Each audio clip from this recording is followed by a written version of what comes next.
Chapter 2877. And a great beauty? Wenqing said in shock.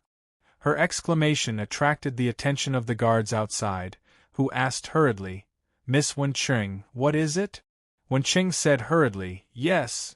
She suddenly realized that if she told anyone, this woman would definitely be taken away. Moreover, such a beautiful woman would not have a good ending in this broken civilization. Wenqing quickly corrected herself. There was a cockroach, a very, very big cockroach. The guards outside the door twitched their mouths. They were already used to Miss Wenqing's nervousness. "Do you need us to come in?" "No, no. I can trample it to death myself," Wenqing said hurriedly. The guards nodded and silently stood guard. Wenqing heaved a sigh of relief and looked at the sleeping woman again. The more she looked, the more stunned she became. "She is so beautiful. How can there be such a beautiful person in this world?" But she couldn't help but think, but how did she come out of the book? After thinking for a while, she suddenly had an idea. That's right. Could she be the legendary Yanryu? She remembered reading an old saying in a book. There is a golden house in the book, and there is a beauty in the book. Such a beautiful woman was much more beautiful than Yanryu. But I am a woman. Why would I want Yanryu? Wenqing was a little discouraged. Why didn't the one who came out be a handsome man like Pan'an? As they were talking, the sleeping woman's eyelids suddenly moved. Wenqing was shocked and quickly retreated to the bookshelf, vigilant and careful. After a while, the sleeping woman finally opened her eyes, which were full of confusion. It was Su Yu's soul that had woken up. The soul of Jinghua Tianzi had been suppressed by the ultimate ruin divine steel, so he had the opportunity to follow the light of the ultimate ruin divine steel and leave the dark secret room. He had once again occupied his body. Looking at the unfamiliar scene in front of him, Su Yu was a little confused. Where is this place? If he remembered correctly, he should have fallen into a coma on the way to the abyss. Moreover, what was going on with his body? Why did he feel like something was wrong? Could it be that Jinghua Tianzi had controlled his body, so his soul and body were not in harmony? After a while, he slowly regained control of his body and could barely move his fingers. He sat up. "Why does my chest feel so heavy?" Su Yu asked as he sat up. He immediately noticed that something was wrong with his body. Lowering his head to take a look, he could not help but be stunned. "These two lumps, what are they?" He stretched out his hand and subconsciously pinched them. He felt an amazing elasticity and softness. Su Yu froze on the spot, his face turning green. "This is..." He immediately examined his body. Fair, slender fingers, flawless snow-white skin, delicate muscles, and a slender waist. And the two ripe plump lumps on his chest. How did I become a woman? Su Yu felt like he had just been struck by lightning, and his mind was buzzing. He could not accept this absurd reality. I must be dreaming. I must be dreaming. Su Yu pinched his chest once again. A sense of reality told Su Yu that this was not a dream. Moreover, in his mind, a weak but angry voice sounded faintly, "Filthy ant, don't touch my body." Su Yu shuddered. It was Heavenly Prince Mirrorflower. Although her soul was suppressed, because she had successfully escaped once, it was no longer completely sealed. She could still transmit a trace of soul energy into Su Yu's mind. He finally understood what was going on. This body belonged to Mirage Flower Heaven. He could not help but be angry. "Where is my body?" "Humph, it's gone." Mirage Flower Heaven snorted coldly. Su Yu's face was extremely gloomy. That body was a new corpse that he had occupied after leaving the Tao Tai's cage and had been constantly refining it. It was already Su Yu's own real body. He did not expect that it would be destroyed by Mirage Flower Heaven. Moreover, on this basis, it had reformed into a female body. He carefully felt it and found that whether it was the physique of the holy mortal body, the bloodline of the 8 great masters, or other aspects, Mirage Flower Heaven had perfectly inherited it. It was no different from the previous body, and even the cultivation was preserved. Only the gender had changed. Bastard! Su Yu's face was as ugly as it could be. Mirage Flower Heaven warned, "Don't touch my body, or I will." She did not continue but screamed wildly, "Ah! I will kill you!" Because Su Yu held the 2 ripe lumps on his chest and rubbed them hard. "So what if I touch them?" "Fine. You wait and see. You will pay the price for sullying my holy body," Mirage Flower Heaven said angrily. Then, she shut her mouth completely and did not say a word. She was just waiting for the right time to get out again. Su Yu snorted, thinking about how to change his body back. "I didn't expect you to be so beautiful," a dazed voice came. When Su Yu raised his head and looked over, he discovered that it was a pretty young girl, who was staring at him in shock. "Someone is here?" Su Yu immediately put down his hands in front of his chest and said awkwardly, "Miss, don't get me wrong, actually I am—" "You don't have to say it, I understand." When Cheng interrupted him, hugging her chest with her arms and shrinking back. "You know nothing." The blue veins on Su Yu's forehead were throbbing. "Where is this? Why am I here?" Su Yu asked when he saw that the girl did not mean to be hostile. When Cheng muttered, "This is my room. As for why you are here, I want to ask you, how did you get out of the book?" "Book?" Su Yu was stunned. "What book?" When Cheng pointed at the other black book. "After I finished reading the biography of Su Yu, you ran out of it. Speaking of which, who are you?" Su Yu said, "I am Su. I don't have a name." Now that he was in a woman's body, it was hard to believe that he could say a man's name. "I know. Your name is Su Ryu, right?" Wen Qing asked. Su Yu had an embarrassed look on his face. "This body is really troublesome.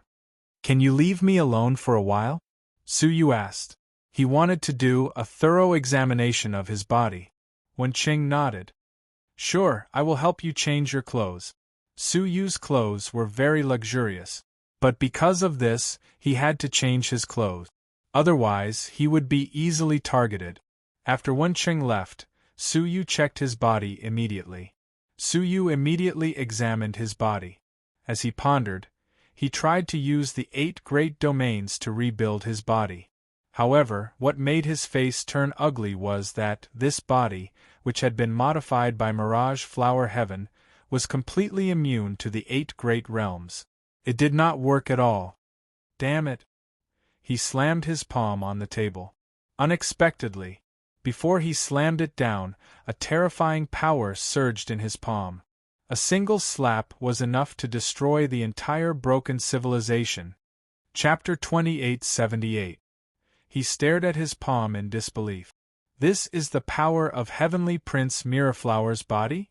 Then, he shook his head. If it was Heavenly Prince Miraflower's true body, its power wouldn't be limited to this. Thinking about it, he vaguely understood that this body was probably formed from the Stonebirth heart.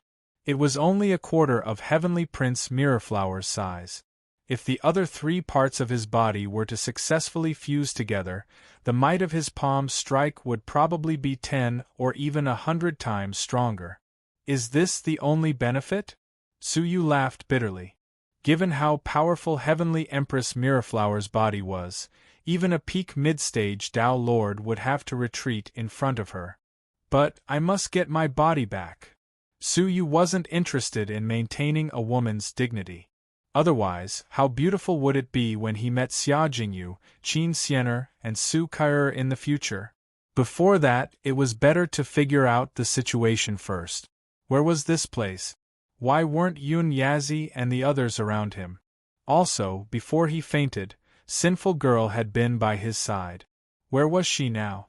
Suddenly, Su Yu looked at the black book on the desk. The girl said that he came out of a white book. In that case, did this black book contain some other secret? He flipped open the black book, and the 3 words, "The Legend of the Sinful Woman," came into view. The Legend of the Sinful Woman? Su Yu was startled, and he curiously opened it.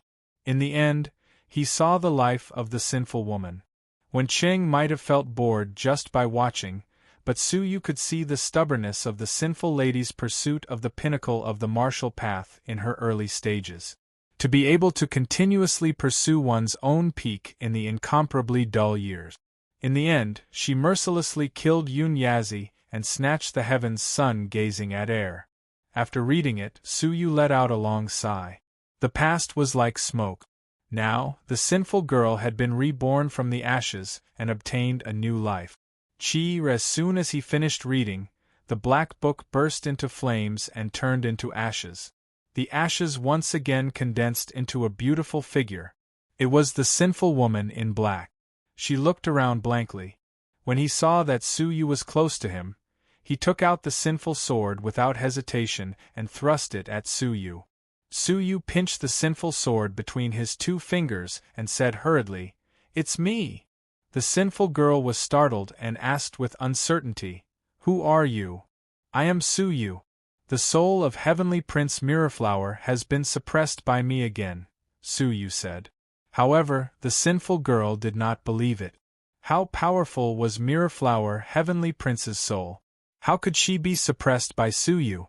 However, when she recalled how Heavenly Prince Mirrorflower fainted again after taking out the bronze plate, she began to believe it.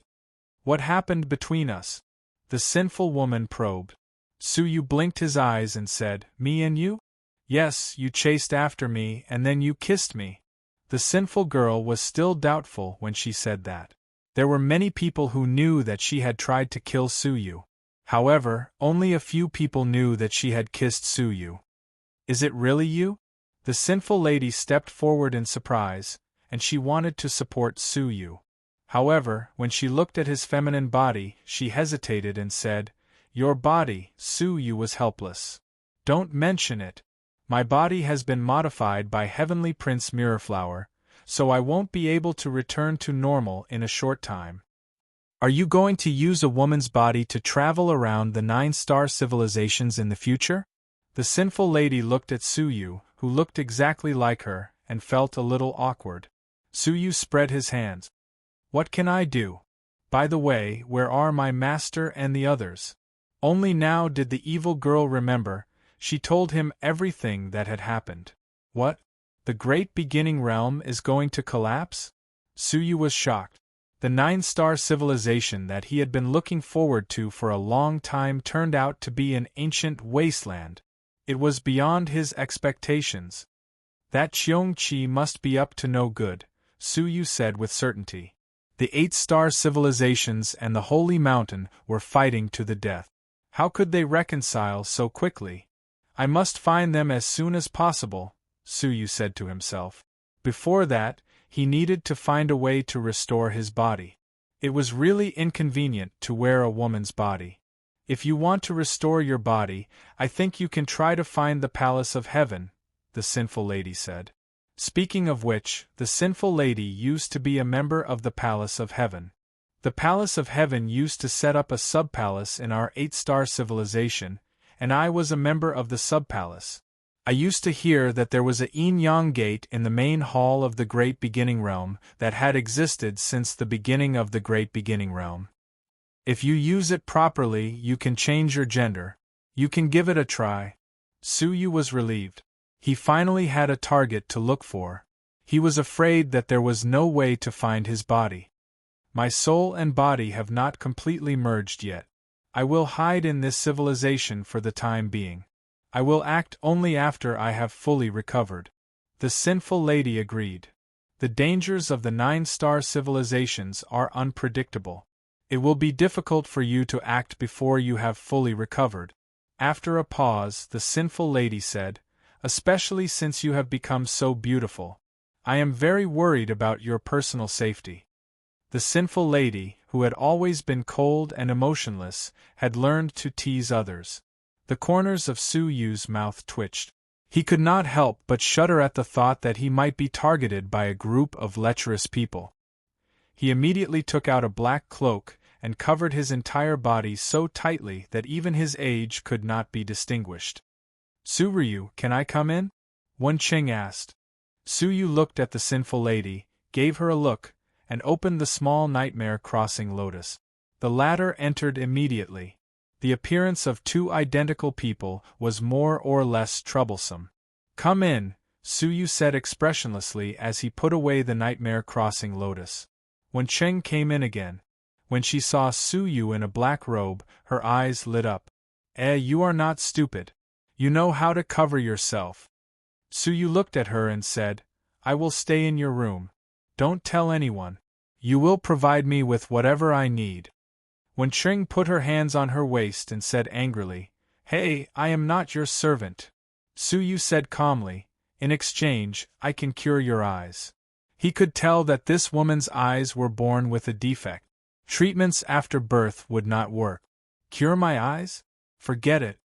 The girl waved her hand, looking indifferent. "All these years, father has found many resources for me, but they are useless." As she spoke, Suyu shot a beam of colorful light into her left eye. It was the life domain, which meant rebirth. The girl did not feel any pain. She only felt her vision blur. Suddenly, the things in her left eye became extremely clear. The girl screamed and jumped up from the chair. She placed her palm in front of her eyes and waved it back and forth. My left eye," Suyu said calmly. "Do you want to cure your other eye as well?" "Yes. Of course I do." "All right, then do as I say."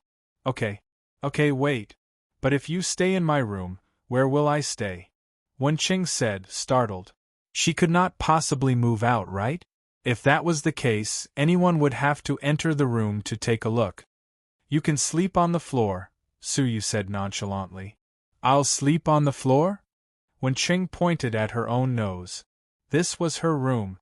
After thinking for a moment, Wen Qing said, "Forget it, let's sleep together." She paused, then hugged her chest and warned, "Let's make this clear. I don't care if you rub your own, but don't rub mine." Chapter 2879. The veins on Suyu's forehead throbbed. She really thought of herself as someone with a special fetish.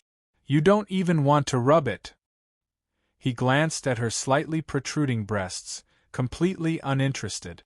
When Cheng clenched her fists stupidly saying, "I don't know why, but I really want to hit someone." Suyu was expressionless, immediately sitting cross-legged, beginning to adapt to the body of Heavenly Prince Mirrorflower. When Cheng cooperated, concealing her existence. A few days later. That night. While Suyu was still getting used to it, a knock came from the door. "Wen Cheng, can you let my father in?" Wen Cheng was shocked, hurriedly saying, "I'm already asleep." City Master Wen Yuan, who was outside, was shocked. "So early? All right, I'll come back tomorrow." Wen Cheng knew what her father wanted to say. After a moment of silence, she said, "Let's talk in the garden." She opened the door and entered the garden with her father. In the past few days, Wen Qing had convinced herself to listen to her father's arrangements. "Wen Qing, Wen Yuan opened his mouth, but did not know where to start. "Father, you want to rush me to marry Marquis Wolf," Wen Qing said, her eyes dim. "Father can arrange it however you want, I have no objections." City Master Wen Yuan felt a stabbing pain in his heart. The more obedient his daughter was, the more pain he felt. But for the development of Wen Yuan City, what other choice did he have? "Wen Qing, I have let you down," Wen Yuan said, lowering his head. Wen Qing silently sighed. "Father gave birth to me and raised me. It is only right for a daughter to repay the favor." City Master Wen Yuan felt even more ashamed. "Even though Marquis Wolf is old, his feelings for you are sincere. You might be lucky to marry him." "Sincere? Father, do you think I don't understand the outside world because I read all day?" Wen Qing was a little disappointed at her father's deception. "Everyone outside knows that Marquis Wolf is lustful. He has defiled at least 800 women, if not 1,000. He is merely interested in my looks and status, and wants to take them for himself." Wen Cheng's words rendered City Lord Wen Yuan speechless. To think that his daughter, who had never left the house, knew so much about the rumors of the outside world. "Forget it, you arrange it. I accept my fate." Wen Qing silently returned to the house. Although Suyu was fusing with the souls, He was still very sensitive to the outside world. Is something bothering you? No. Wencheng's face was taut. He paused for a moment and said, How much longer do you need to leave? I may not be able to protect you for long. About half a month. Wencheng nodded. That's more like it. Tell me what you need now. I'll try my best to find it for you while I'm still here. Suyu stopped fusing with the body and wrote a list on the spot.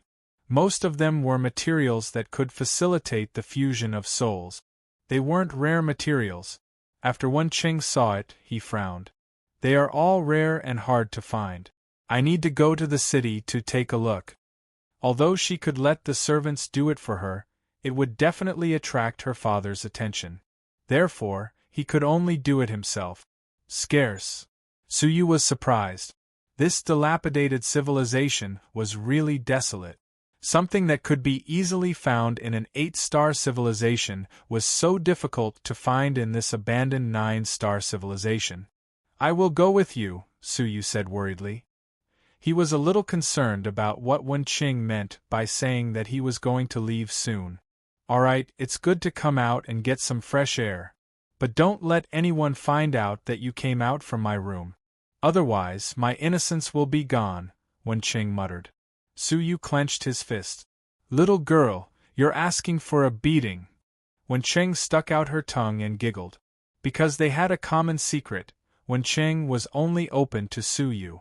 The two of them left the city master's manor in a flash while no one was around.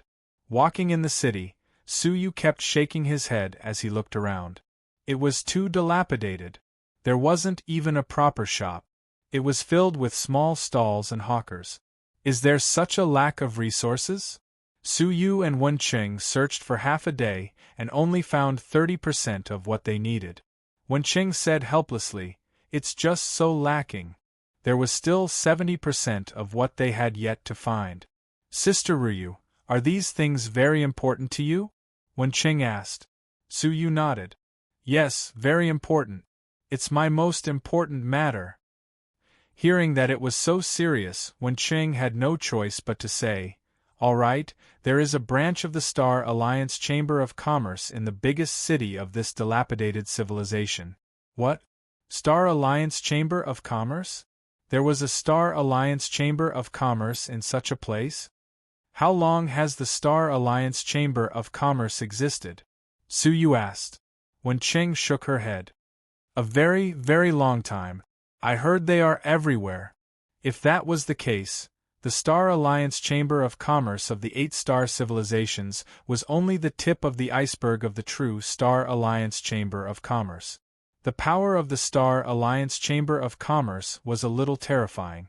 In comparison, Nirvana was limited by the 8-star civilizations and could only compete with one of them. When it came to the 9-star civilizations, they couldn't be compared at all. However, if it was the Star Alliance Chamber of Commerce, finding what he wanted couldn't be easier. Lead the way. Wencheng hesitated. But I heard that the things in the Star Alliance Chamber of Commerce are very expensive. Because of the scarcity of resources, the prices of the things there were at least 3 times the normal price. If it wasn't for the fact that they had no other choice, no one would come to buy them. I have money, Suyu said indifferently. Wencheng muttered, I can see that with such a beautiful face, there must be a lot of men giving her money. Hey. To be honest, Suyu really wanted to beat someone up. If you talk nonsense again, do you believe that I will change your eyes back? Suyu said impatiently. Wencheng hurriedly covered his mouth and kept shaking his head, meaning that he wouldn't dare. The first city was called Faraway Sight City. Compared to Wenyuan City, it was more than 2 or 3 times larger, and it was bustling with people. It barely resembled an ordinary city of an 8-star civilization. One of the magnificent pavilions rose from the ground, and it was even more luxurious than the city master's manor in the city. That is the Star Alliance Chamber of Commerce. You need to pay a deposit of at least 1,000,000 Tao coins to enter. Wencheng pointed over and said. As she spoke, she suddenly fell silent. Su Yu glanced sideways and saw that Wenqing was staring blankly at a brothel with bright lights beside her. A drunken middle-aged man was lustfully hugging two young and beautiful women, stumbling towards an inn not far away. She clenched her fists, unable to suppress the indignation in her expression. But in the end, she loosened her fists, her eyes filled with helplessness. "Let's go." Wenqing held on to Su Yu's arm and leaned against him, looking very helpless. Su Yu stared at the man. "Is that your uncle?" Wenqing bit her red lips, too embarrassed to respond. Seeing that she was unwilling to speak, Su Yu did not pursue the matter further, walking alongside her. "Wenqing?" But the middle-aged man noticed Wenqing. He immediately shook off the two women and rushed over, surprised. "Why did you come here?" He was Marquis Langguan. In his memory, Wenqing was rarely willing to leave the house. Wenqing tilted her head, not wanting to look at him. Her tone was stiff.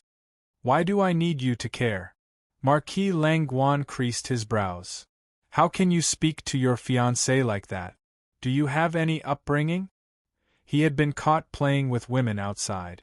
Not only did he not feel guilty, he was blaming his fiancée for not having upbringing? Marquis Langguan stared at Wenqing's arm. Seeing that she was tightly holding on to Su Yu, who was dressed in a black robe, he could not even tell if he was a man or a woman. His brows creased even deeper. "Who are you? A man or a woman?" Wenqing's expression did not change. Since Su Yu was a woman, she did not feel guilty at all. Chapter 2880. "Of course I am a man." Su Yu imitated his original deep male voice. Then, he extended his arm and hugged Wenqing's shoulder. Coincidentally, his palm landed on her chest, but he did not touch her. Wenqing's body stiffened as he jumped in fright. If not for feeling the soft female body beneath the black robe, she would have thought that the person beside her was a man. "Wenqing, don't you have any shame?" Marquis Wolf's face turned green. He was curious as to why the usually reclusive Wenqing would suddenly come to such a faraway place, with a mysterious person by her side. So, she was fooling around with a man. Shameless B*****. Marquis Wolf pointed at his nose and scolded, "You are not married yet, but you are already in cahoots with another man." Wenqing was trembling with anger. She was not married yet, but was being insulted by Marquis Wolf in public. Furthermore, was the shameless one not Marquis Wolf? They were about to get married, but she was still fooling around in a brothel? In her anger, she grabbed Su Yu's palm, pressing it against her newly developed chest, rubbing it forcefully. She glared at Marquis Wolf provocatively. Yes, so what? This time, even Su Yu himself was shocked. He had wanted to take revenge on Wenqing for speaking without thinking. Who knew that this last would? He hurriedly retracted his hand, but Wenqing pressed it down tightly. She glared at Su Yu, sending a message fiercely. "You started it. You have to continue acting." Feeling the softness of his palm, Su Yu had an unnatural expression, replying, "But weren't you disgusted?" Wenqing said, "You are a woman, not a man. What does it matter if I touch you? As long as you don't let your thoughts run wild." Su Yu looked at his nose looked at his mouth, and his mouth looked at his heart. As a man, how could he not let his thoughts run wild? "You!" Marquis Wolf was furious, raising his palm to give Wenqing a slap. But no matter what, Wenqing was Master Wenyuan's woman. They were not married yet, so he could not hit her. His palm turned, aiming for Su Yu. "You shameless thing, scram!" Su Yu was expressionless, lightly lifting his hand. He did not even use any force. "Ouch!" Marquis Wolf officer immediately cried out in pain and covered his palm that was about to break. He didn't dare believe it. He was in existence at the peak of the Tao Lord realm. A single palm strike was enough to cause mountains to collapse and the earth to crack. However, when he struck the back of this person's hand, the other party did not move at all. Instead, his own hand was nearly broken. Could he be a master of the heavenly law?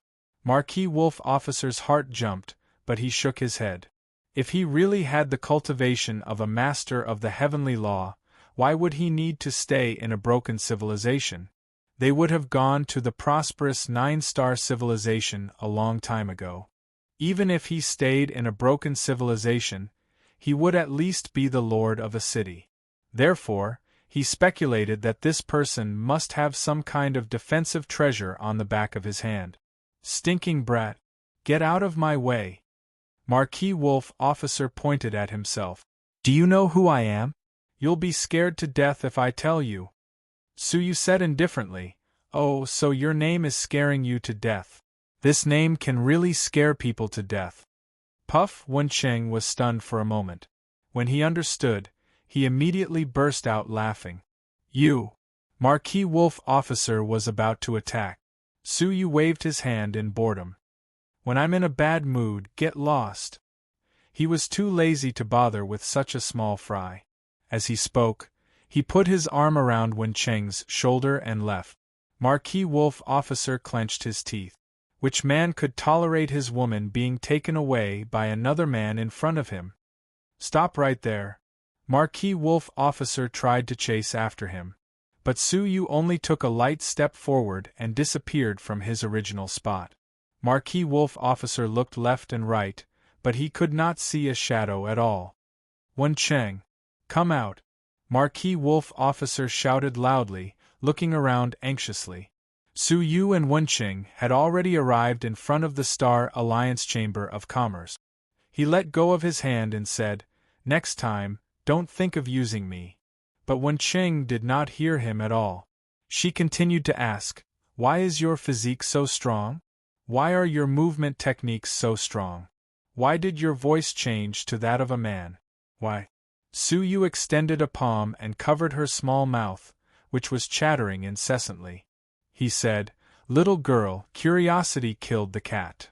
Wencheng's heart was filled with surprise and curiosity. She suddenly felt that Su Ruyu was much more mysterious than she had imagined. Hey, tell me. I'll let you rub my chest. Her small mouth was covered, but she still refused to give up. She said indistinctly, No? Then 2 times? 3 times is fine too. Still no? Then 1 night will do, right? The veins on Suyu's forehead throbbed continuously, and he closed his eyes fiercely. He had an urge to strangle this little girl to death. A very strong urge. Let's buy enough materials first. Suyu tossed her aside and entered alone. He had just entered when the guard smiled. Sir, please pay a deposit of $1 million before entering. When you leave, you will naturally return it. Wencheng followed him, shyly hugging Suyu's arm. She had never been to such a luxurious place even once. Sir, if there are 2 of you, it will cost $2 million, the guard said with a smile. Wencheng immediately took out her storage bag and rummaged through it. With great difficulty, she found a few old and small cards. The guard still had a smile on his face, but his eyes were filled with disdain. How dare she come to the Star Alliance Chamber of Commerce with such a small amount of money? She probably couldn't even afford the cheapest items. Take it, no need to keep the change. Unexpectedly, Suyu casually took out a card with a $5 million limit and threw it to the guard. The guard's eyes flashed, and he hurriedly said, Sir, please come in. Wencheng opened her mouth wide. 5 million. Broken civilizations that lacked resources rarely had cards with large limit. Usually, they only had cards with small limit. Suyu casually grabbed it, and it was a huge card. Where did you get so much money? Wencheng chased after him and asked in surprise. Suyu turned a deaf ear to her. He walked to the various counters, looking for what he wanted. With the wealth of the Star Alliance Chamber of Commerce, they indeed had everything. Soon, he had gathered all the items he needed. All right, let's go home, Suyu said. There was nothing else to see here. But he did not get a response from Wencheng. He turned his head and saw that Wencheng was leaning on a counter. Her eyes were wide open, and she blinked as she looked at the exquisite jewelry on the counter. Those were all doctrine artifacts with various functions. Wencheng liked them at first glance, but they were all very beautiful. She did not know which one to choose. "How much is this hairpin?" Wen Cheng asked unconfidently. The counter manager was expressionless. 3,000,000 Tao coins. 3,000,000? Wen Cheng was speechless, and she immediately dismissed the idea of buying it. It was too expensive, and she could not afford it. Su Yu saw that and walked over. He pointed at the hairpin and said, "This." Before he finished speaking, a figure rushed over in a hurry and slammed 3,000,000 Tao coins on the table. "I'll buy this." Chapter 2881. As he spoke, he looked at Su Yu with a provocative gaze. He naturally asked along the way, and finally found Marquis Wolf County. The shopkeeper was smiling widely. "Out of duty," he asked patiently, "do you want to confirm the purchase?" 3,000,000 Tao coins was not a small sum, so he had to confirm it. Marquis Wolf County felt his heart ache. 3,000,000 Tao coins was money he had worked hard to earn for a year, but now it was used to buy a useless hairpin. "All right, esteemed customer." The shopkeeper smiled and accepted the money. Marquis Wolf County pulled Wen Qing over, glaring at Su Yu with hostility. "My woman does not need you to buy anything. Moreover, can you afford it? How many men in the broken civilization would be willing to spend a fortune to buy a hairpin for the woman they love?" He looked at Wen Qing again. "You are still young, don't be deceived by men's flowery words. Whether a man is sincere to you or not depends not only on his words, but also on his actions." Wen Qing flung his hand away. "I don't care." However, he still glanced at the hairpin. No woman disliked beauty, and Wen Qing was no exception. Su Yu's expression was calm as he pointed at the hairpin. "This," Marquis Wolf County sneered. "Choose another one. I've already bought this one." The shopkeeper looked at him apologetically. "Apologies, sir. These are all unique styles. There is no second style." Su Yu continued, "I mean, except for this one, I've bought everything else." The shopkeeper was stunned, wondering if he had heard wrongly. "I don't understand what you mean." Slap!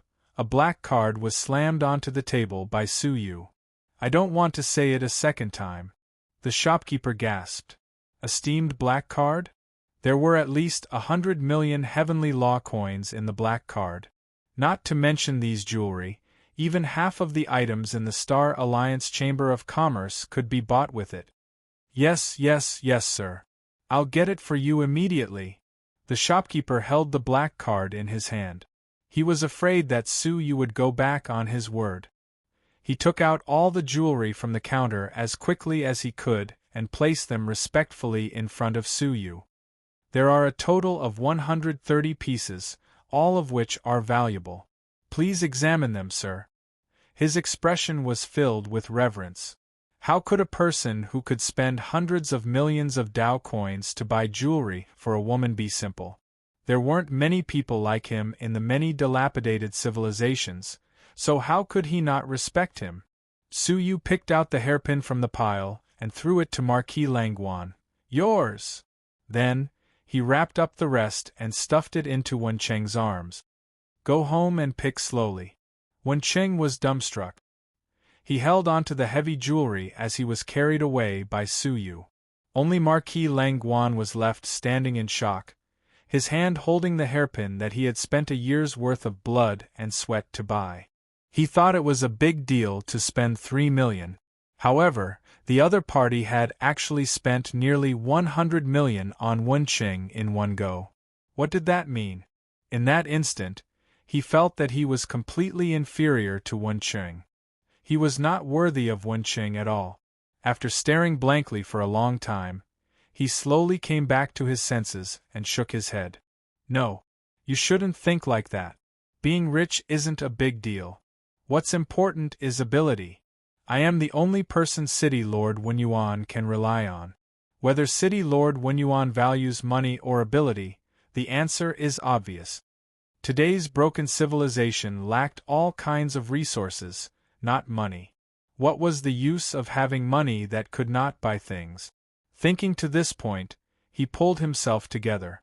Looks like I need to get Wenqing as soon as possible to prevent any accidents from happening, Marquis Langguan muttered to himself.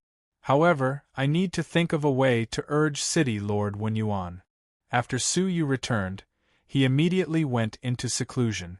Using the various materials he had bought, he sped up the fusion of his soul and body. With the help of the materials, he estimated that he would succeed in a few days. At that time, he would be able to freely control his current body and use the strength of his body to his heart's content. Wenqing was sprawled on the table, unable to contain his joy as he picked out his favorite jewelry. He said delightedly, "It is said that there is a house of gold in books, and there is a beauty in books. To think that not only did I find a beauty, but a beauty who carries a house of gold with her." Su Yu quietly fused with his soul, calmly saying, "Is that Marquis Langguan really your fiancé?" The difference between them was too great. As the daughter of a city lord, Wenqing should not have married into such a poor family. Wenqing played with the jewelry, already resigned to his fate. He said nonchalantly, "That's right. Who asked my father to have no one to rely on? I can only rely on him." Su Yu finally understood the ins and outs of the matter after asking in detail. "To think that the 9-star civilization that I have been pursuing is actually like this." Su Yu sighed. The weak could only struggle at death's door in the abandoned 9-star civilization, like vagrants. The strong could enjoy the limitless resources in the flourishing lands of the current world. "Why don't you just move to another abandoned civilization?" Su Yu asked. Wenqing put down the jewelry and laughed bitterly. "Do you think that there are no wanderers in the other abandoned civilizations? If we move there, there will definitely be conflicts and there will be many casualties." Su Yu understood.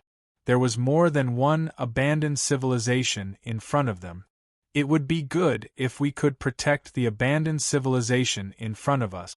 Many abandoned civilizations have already been occupied and destroyed by foreign civilizations. Their fates are even worse, Wenqing said helplessly. Wanderers living in abandoned civilizations would never have any hope of making a name for themselves. They lived in constant fear, lest someday they should be annihilated. "So, the abandoned civilizations in the vicinity have all dried up?" Su Yu asked. Wenqing shook his head. "Not entirely. There is an abandoned 9-star civilization nearby. There are still many precious resources left on it, but it is very difficult to excavate them. Because there are many terrifying beasts at the level of the Master of the Heavenly Law living on it, we can't go there at all." The level of the Master of the Heavenly Law? With Su Yu's current cultivation and the physique of Prince Mirrorflower, there was no need to fear the ordinary Master of the Heavenly Law. He could kill them with a single slap. Unless the opponent's cultivation was at the later stage of the Master of the Heavenly Law, there was no need to fear him. Or, if the opponent was large in number, they could pose a slight threat. "Well, if there is a chance, I will go and have a look," Su Yu said. He had come to the 9-star civilization, but now he had nothing. He needed to establish his own force in order to gain a foothold in the 9-star civilization. It was necessary to develop a strong force. The demonic beasts of the Master of the Heavenly Law would be great mounts. Therefore, he had to go and investigate whenever he had the chance. Several days passed.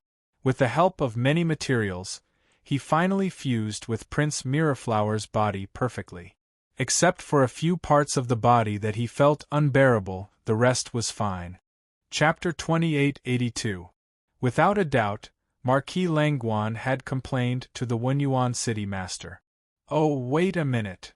Wenqing looked at Su Yu, meaning for him to hide for a while to avoid being discovered by his father. Su Yu nodded and immediately deployed the space domain, turning into a speck of dust and landing on Wenqing's shoulder. The latter was dumbfounded, looking around but unable to find Su Yu. "What are you looking at? Hurry up and deal with your father." Su Yu's voice came from his shoulder, scaring Wenqing. Wenqing was extremely shocked. Su Yu was really surprising her. After cleaning up the traces left behind by Su Yu, Wen Qing opened the door and pretended not to know. Father, what's wrong? The Wenyuan city master's face sank.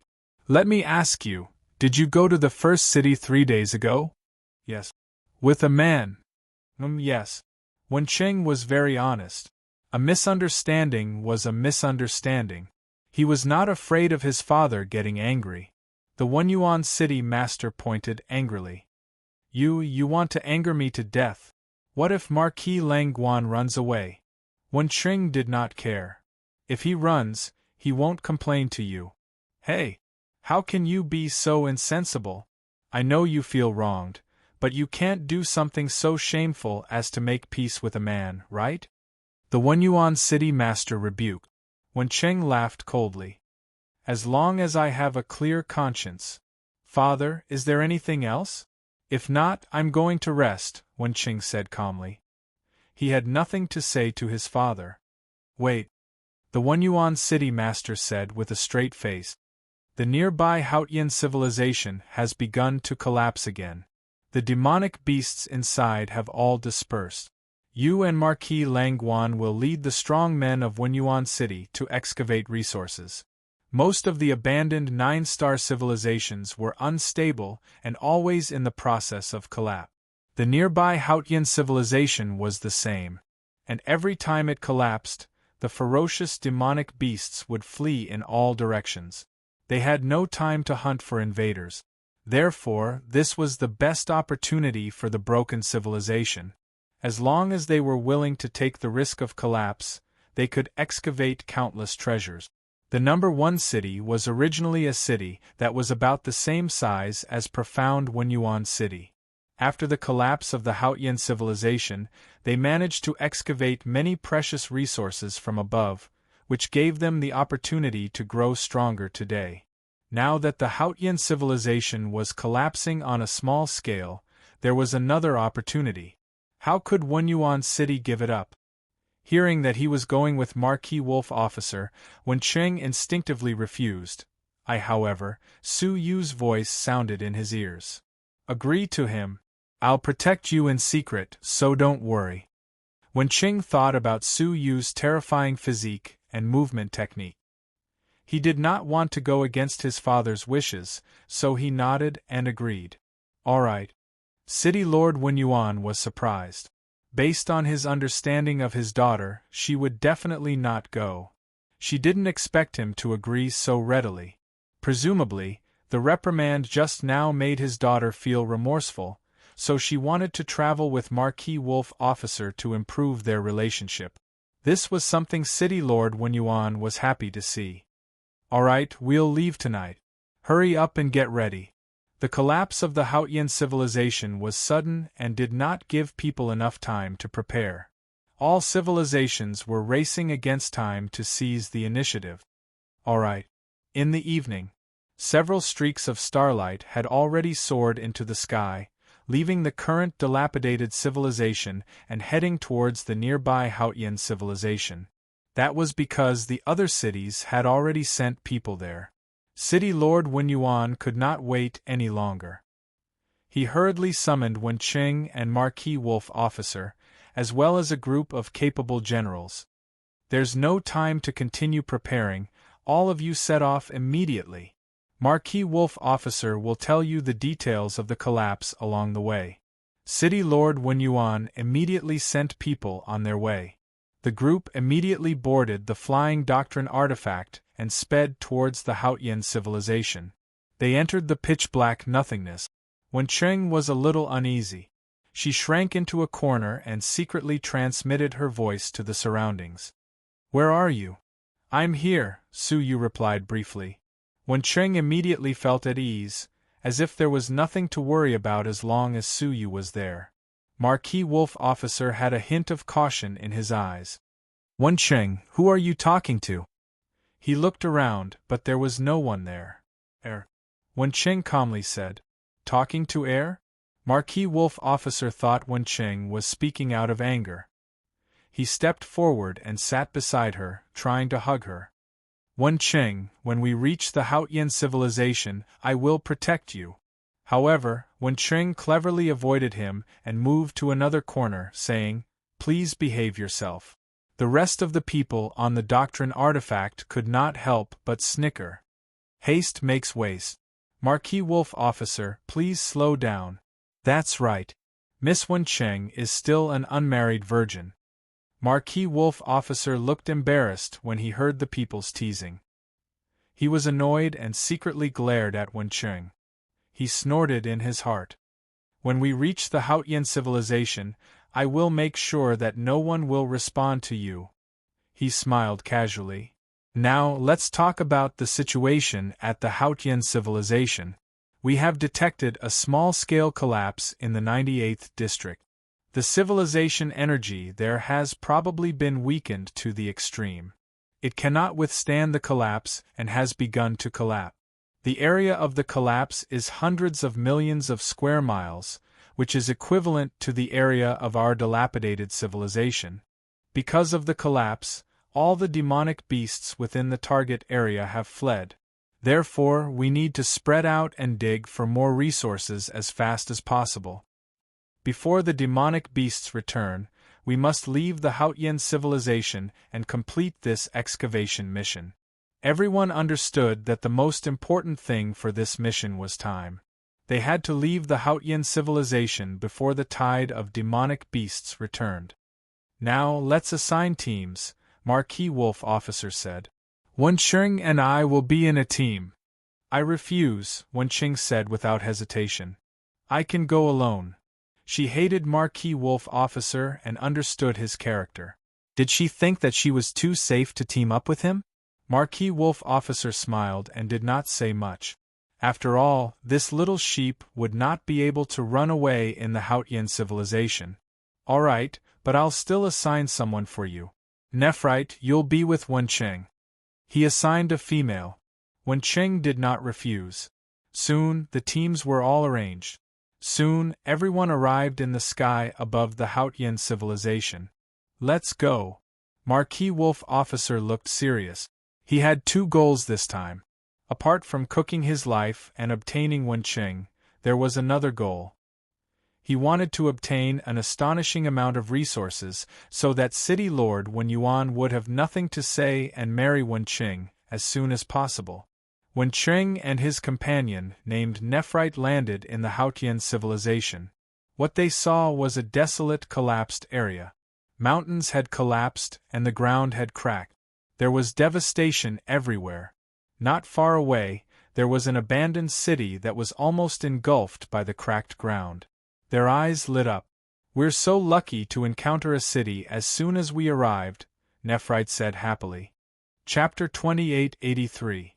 The two immediately entered and were delighted to find a large number of abandoned resources. There were all kinds of cultivation techniques, doctrine artifacts, and even many ores. After searching for 2 days, they had searched the entire city. Nephrite weighed the 5 spatial storage devices in her hand and was extremely excited. "This is the first time I've obtained so many resources. The City Lord will definitely praise me when we return." They were really lucky this time. Others might still be searching for resources at this moment, but they had already obtained countless resources. Wen Qing had to be careful. "It's been 2 days. I wonder when those monsters will return." Nephrite did not care at all and continued searching for resources. "Don't worry. There are people monitoring from the artifacts. Once danger approaches, they will immediately inform Marquis Wolf Officer, and he will inform us in turn." Wen Qing thought about it and forced herself to focus on searching for resources. After all, this was a rare opportunity. The two of them searched the southern part of the city and searched almost every corner of the city.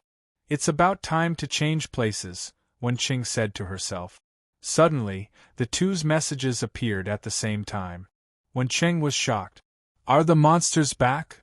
"No, it's Marquis Wolf Officer who informed us that he found a huge city and told us to hurry over." Nephrite looked through the message happily. Wen Qing frowned slightly. She did not want to go over. Being with Marquis Wolf Officer made her feel very insecure. However, they were about to leave the Hautian civilization and would meet up sooner or later. Forget it, let's go, Wenqing said unhappily. What they didn't know was that as soon as the two of them left, a huge demonic beast emerged from the ruins behind them. A pair of blood-red eyes stared at the two's backs in the dark ruins. However, it did not dare to go forward. That was because its eyes were filled with fear and dread. Clearly, it had keenly sensed that there was an extremely terrifying existence on that girl. So much so that it did not dare to move. Several hours later, the two quickly rushed over according to the location of the message. However, when they arrived, they were surprised to find that this was not a huge city, but an abandoned mine. Looking at the traces, it should have been excavated by someone and had no value to speak of. Something's wrong. Wenqing immediately sensed the problem and turned to escape.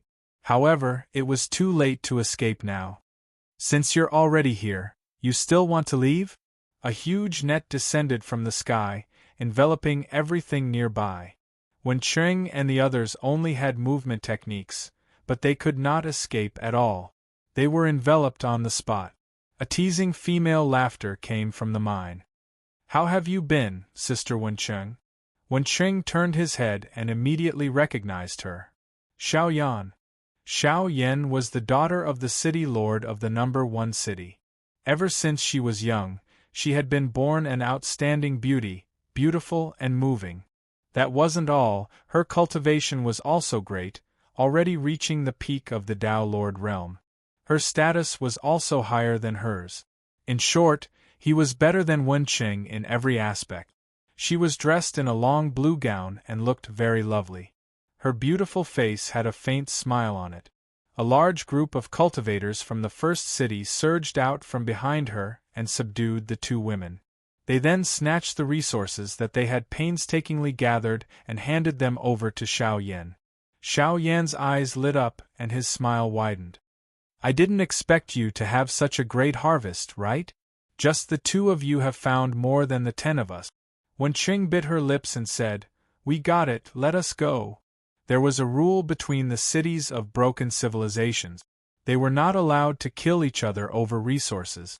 This was a bottom line. There were not many cultivators in broken civilizations to begin with.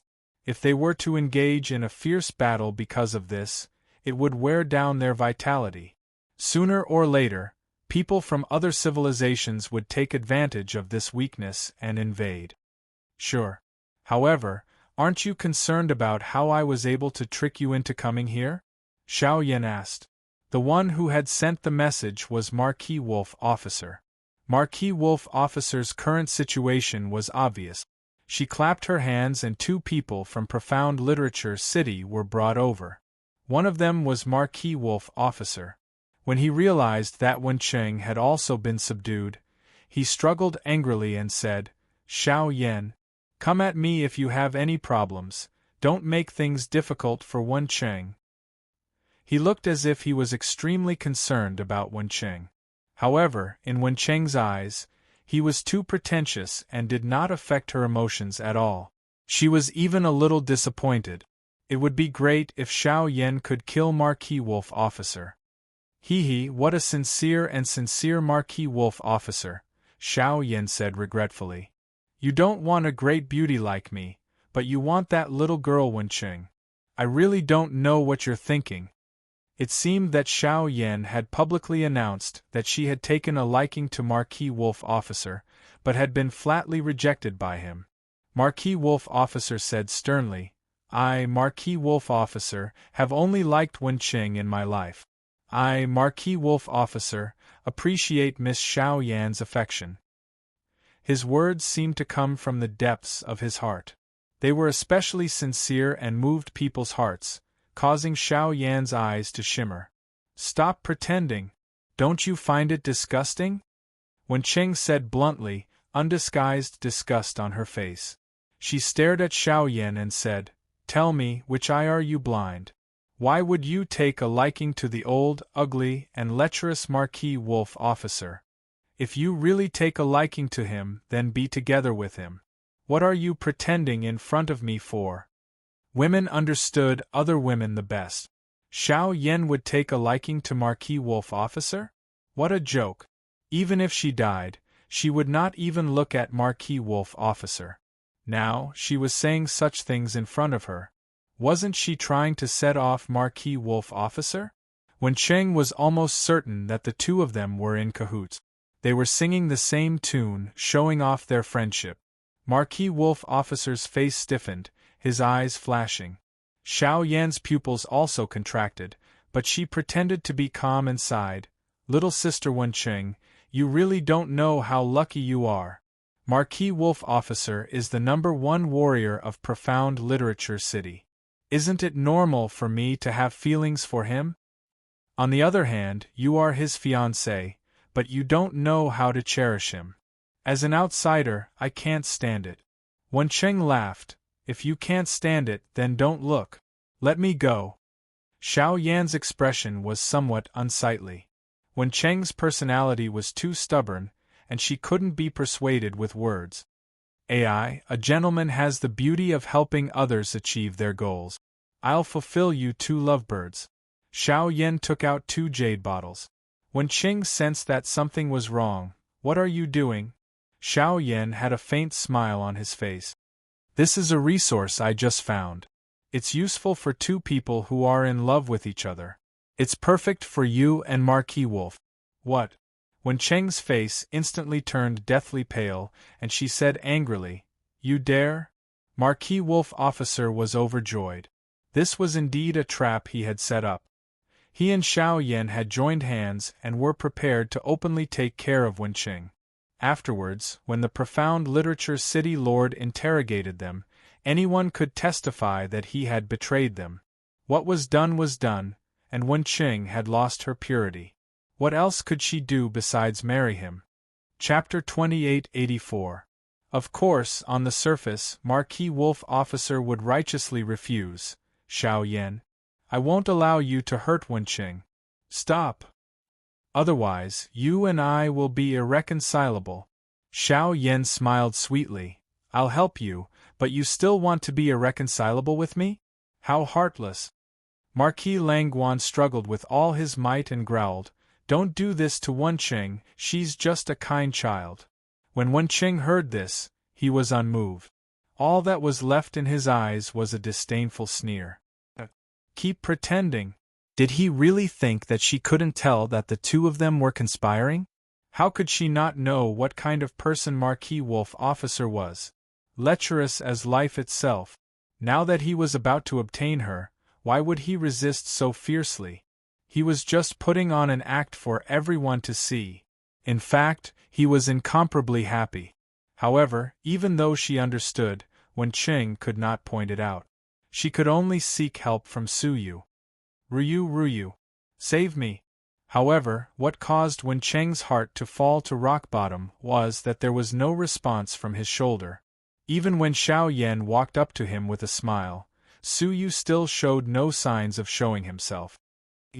Could it be that he saw that the situation was bad and slipped away quietly? Thinking of this, Wen Cheng could not help but panic. It was as if his strong support had suddenly collapsed. Don't leave me behind. She sent a telepathic message, but there was still no response. Until Xiao Yan opened the jade bottle and blew at Wen Cheng. Wen Cheng immediately felt his eyelids become heavy, and his body became extremely hot. Then, he fainted. Afterwards, Xiao Yan took out another small bottle and blew it towards Marquis Wolf Officer. There was actually nothing inside the bottle, but Marquis Wolf Officer pretended to be poisoned and fainted on the spot. Send them to the bridal chamber. Xiao Yan smiled slightly. Immediately, someone carried them into the underground mine. Let's go. With a wave of her hand, the group of people left in satisfaction. Who would have thought that as soon as he flew into the air, he would see a figure sitting cross-legged in the clouds. The other party was dressed in a black robe, and it was impossible to tell if it was a man or a woman. Xiao Yan's expression was solemn. This was the abandoned Haotian civilization, and only 2 types of people existed here. One was his own people, and the other was his enemies. The other party was most likely someone sent by another city. "Who is it?" Xiao Yan shouted. Su Yu looked at her and said indifferently, "Since you have fallen in love with Marquis Langguan and feel that he is a dragon among men, why don't you leave the opportunity for yourself?" Xiao Yan's eyes were cold as he said, "I don't know what you're talking about. I'm just advising you to mind your own business. You probably can't interfere in the affairs of my number 1 city." As the daughter of the city lord of the largest city, her status was revered and few could compare to her. These words came from the confidence in his bones, and he wasn't trying to be tough on the outside but weak on the inside. They believed that the people of the broken civilization did not have the right to meddle in their business. However, Su Yu was not one of them. "I am a kind and charitable person, and I love to help people achieve their goals." Su Yu walked over slowly. "Today, I will do a good deed to help you achieve your goal." Xiao Yan sneered. With so many of them, would they be afraid of a single person? Needless to say, her companions immediately stepped forward. "Hee, you must be blind to come and find trouble alone. This kind of person might have some treasures that he thinks are powerful. We should be more cautious and attack together." Su Yu took a step forward, the time rippling beneath his feet. The surrounding space immediately froze, including the group of people. Su Yu walked into the crowd and grabbed Xiao Yan, who was laughing coldly. He then found the bottle of secret medicine in her sleeve. He then brought it into the underground mine. In the mine, the two of them were still unconscious. Su Yu carried Wencheng and put Xiao Yan down. He then blew the bottle of medicine toward Marquis Langguan. Xiao Yan's body had been frozen in time, but her consciousness was not. She watched as Su Yu rescued Wencheng and drugged Marquis Langguan, but she could not resist. After doing all this, Su Yu casually set up a barrier, saying, "Have a good night with the hero you admire." He flicked his finger, and the time freeze immediately ended. Xiao Yan tried to rush out in a panic, but she was blocked by the barrier. With her strength, she could not break it. "No. Let me out. Let me out," Xiao Yan said in fear. Su Yu stood outside, calmly saying, "I have the right to help you. You like Marquis Langguan so much and feel that he is so outstanding. Why are you resisting? Wouldn't it be better to enjoy it?" He waved his hands and left leisurely. "No!" Xiao Yan screamed. Ugh! A light sound came from behind her. Xiao Yan looked over in fear, only to see Marquis Langguan slowly opening his eyes. His gaze was blurry, a result of the medicine taking effect. "No. How can my innocence be ruined by a useless old man like you? I am a woman who is going to marry into a 9-star civilization," Xiao Yan screamed. Just as Wencheng had said, she was the daughter of the city master of the number 1 city. She had looks, talents, and status. What was Marquis Langguan? He was at most a servant, and an old, ugly, and lowly servant. How could she like him?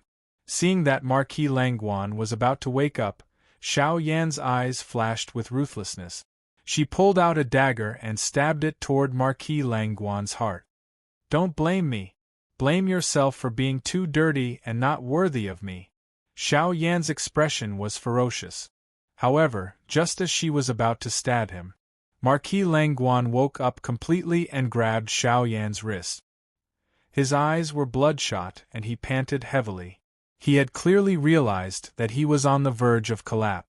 Xiao Yan panicked and said hurriedly, "Lowly slave, let go or else my father will kill you." At the mention of her father, Marquis Langguan immediately let go, as if out of fear. However, just as Xiao Yan was about to escape, he pounced on her like a wild beast and pressed her down, kissing and groping her all over. "Ah! You dirty thing, get out of my way!" Xiao Yan screamed. Marquis Langguan was merely a slave that her father had groomed. He had purposely arranged for him to enter Profound Knowledge City and become a spy. He had also thought of ways to gain control of Profound Knowledge City. The first step was to marry Wencheng and become the son-in-law of Profound Knowledge City's city master. The second step was to kill Profound Knowledge City's city master. This way, Profound Knowledge City would fall into the hands of the first city without bloodshed. Everything had been carried out flawlessly, but the appearance of the black-robed man had messed up the plan. The more Xiao Yan struggled, the harder it was for Marquis Langguan to control himself. With a low roar, he tore apart Xiao Yan's clothes and crazily invaded her body at the same time. Su Yu brought Wencheng to a safe area where they could meet up. Along the way, he had already removed the secret medicine from Wencheng's body. At the meeting place, the members of Profound Knowledge City had all returned. There was an alarm that the nearby demonic beasts were returning and would soon reoccupy the collapsed area. Hence, they had to leave. The arrival of the black-robed man made them wary. Chapter 2885. When they saw the unconscious Wencheng, they all turned pale with fright and surrounded her. Su Yu put her on the ground expressionlessly and said, "When she wakes up, tell her I'll go back when I have time." As he spoke, he teleported and disappeared, leaving the horrified crowd to support Wencheng into the flying magic treasure. "Why isn't Marquis Wolf Officer back yet?" the crowd asked worriedly. Roar. In the distance, the strange cries of demonic beasts could be heard, and a large cloud of smoke and dust rose into the sky. "We can't wait any longer, we must leave." The crowd made a prompt decision and steered the flying treasure away from the ground. Rumble. They could see with the naked eye that the ground was densely packed with demonic beasts, like locusts passing through, reoccupying the collapsed area. "It's over, Marquis Wolf Officer has been sacrificed." The crowd sighed. The huge commotion woke Wencheng up from her coma.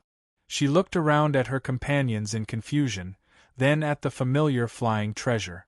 She rubbed her aching forehead. "Where are we?" "Miss, we have left the Haotian civilization." "Left?" Wencheng suddenly woke up, looking at the Haotian civilization that was getting further and further away, feeling even more confused. Wasn't she drugged by Xiaoyan and about to be ravaged by Marquis Wolf Officer? Could it be? Wencheng's face turned pale as she thought of this, and she immediately touched her body. But to her surprise, there were no signs of her being violated, and she could not help but be shocked. "Who saved me?" Wencheng asked. "A mysterious man in black sent you to us," the crowd said with a strange expression. "It's her." Wencheng's disappointed heart immediately came back to life, and her small face was full of joy. "I knew Sister Ruyu would not leave me behind." She immediately sent a telepathic message. Ruyu, you are so bad, why didn't you save me earlier?" Unfortunately, there was no response. She tried several times, but there was no sound, which made her even more surprised. "Miss, before the man in black left, he said he would come back when he had time." Wencheng's heart, which had just been filled with joy, fell to the bottom again. Her mood had been full of twists and turns, all because of Su Yu. He left. Wencheng was extremely disappointed. Although they had only known each other for a short time, Su Yu had given her so many surprises and so many differences. Her dull life had a trace of color that had never been there before. Did he really say he would come back? Wencheng asked blankly. Yes. Wencheng was stunned for a long time before he waved his hand. Let's go back. All of a sudden, she felt something heavy in her sleeve. She looked inside and saw more than a dozen spatial storage devices. Other than the 5 that had been snatched away by Xiao Yan, there were 7 or 8 other strangers. He opened it and saw that it was full of resources. Wencheng immediately understood that Su Yu had not only saved him from Xiao Yan's evil hands, but had also taken away all of his resources. In the past, great Wencheng would have been overjoyed. This was because these resources were enough for Wenyuan City to use for more than 10 years. It was enough for them to calmly send an expeditionary force to an even more distant abandoned civilization in search of the necessary resources. But now, Wencheng could not be happy at all, because what was gained was far from enough to make up for what was lost. Speaking of Su Yu left alone in the abandoned Haotian civilization, he sat on the rubble of an abandoned city. Looking at the flood of demonic beasts that were occupying the abandoned city, a demonic beast with a chaotic aura is really unusual, Suyu muttered to himself. He saw with his own eyes that these chaos beasts could turn into mist. Suyu was no stranger to such an ability. The little Kylan also knew this trick. Let's test their abilities first. Suyu leaped into the tide of beasts. His plan was to take all the beasts for his own use and turn them into a part of his power. However, if their spiritual intelligence and strength were not up to the task, then they would be useless. His appearance immediately attracted the attention of a large number of demonic beasts. They rushed over in a frenzy and attacked Suyu. Suyu looked at them one by one. Early stage of the Earth Law Master and Heaven Law Master. Not bad. Among them, the weakest was at the early stage of the Earth Law Master, and the strongest was at the early stage of the Heaven Law Master. The rarest thing was that their numbers were huge. If he could tame all of them, it would be an unimaginably terrifying power. Seeing a few attacks coming at him, Suyu reached out his palm and casually grabbed them, destroying all the attacks of the demonic beasts. Then, he performed the secret space technique and took all the demonic beasts within his sight into the spatial storage device. After that, the entire ruins of the city were emptied. There was not a single demonic beast left. There's still a long way to go, Suyu said helplessly as he looked at the endless tide of beasts in the distance. It would take a lot of time to capture all the demonic beasts in the entire Haotian civilization. He leaped and left. From a hidden place in the ruins, two young men in luxurious clothes walked out with their hands behind their back. Their temperaments were indifferent, and their expressions were calm. There was no trace of a broken civilization struggling to survive in their eyes. I didn't expect there to be such experts among the wanderers. The purple-robed young man on the left was dumbfounded. The red-robed young man on the right said, "It's reasonable. Over the years, how many criminals have the 9-star civilization exiled to the barren land? Some of them are extremely talented. After countless years of training, it's not surprising that they have reached their current level." "That's true," the purple-robed young man said thoughtfully. The conversation between the two revealed their identities. They were from the 9-star civilization. However, this person is also stupid. He wants to capture all the demonic beasts in the Haotian civilization with his own strength. He's overestimating himself. How many demonic beasts are there in the Haotian civilization? It's impossible to capture all of them without at least 8 to 10 years. The red-robed young man did not think so. He said, "It only shows that the other party's information is too limited.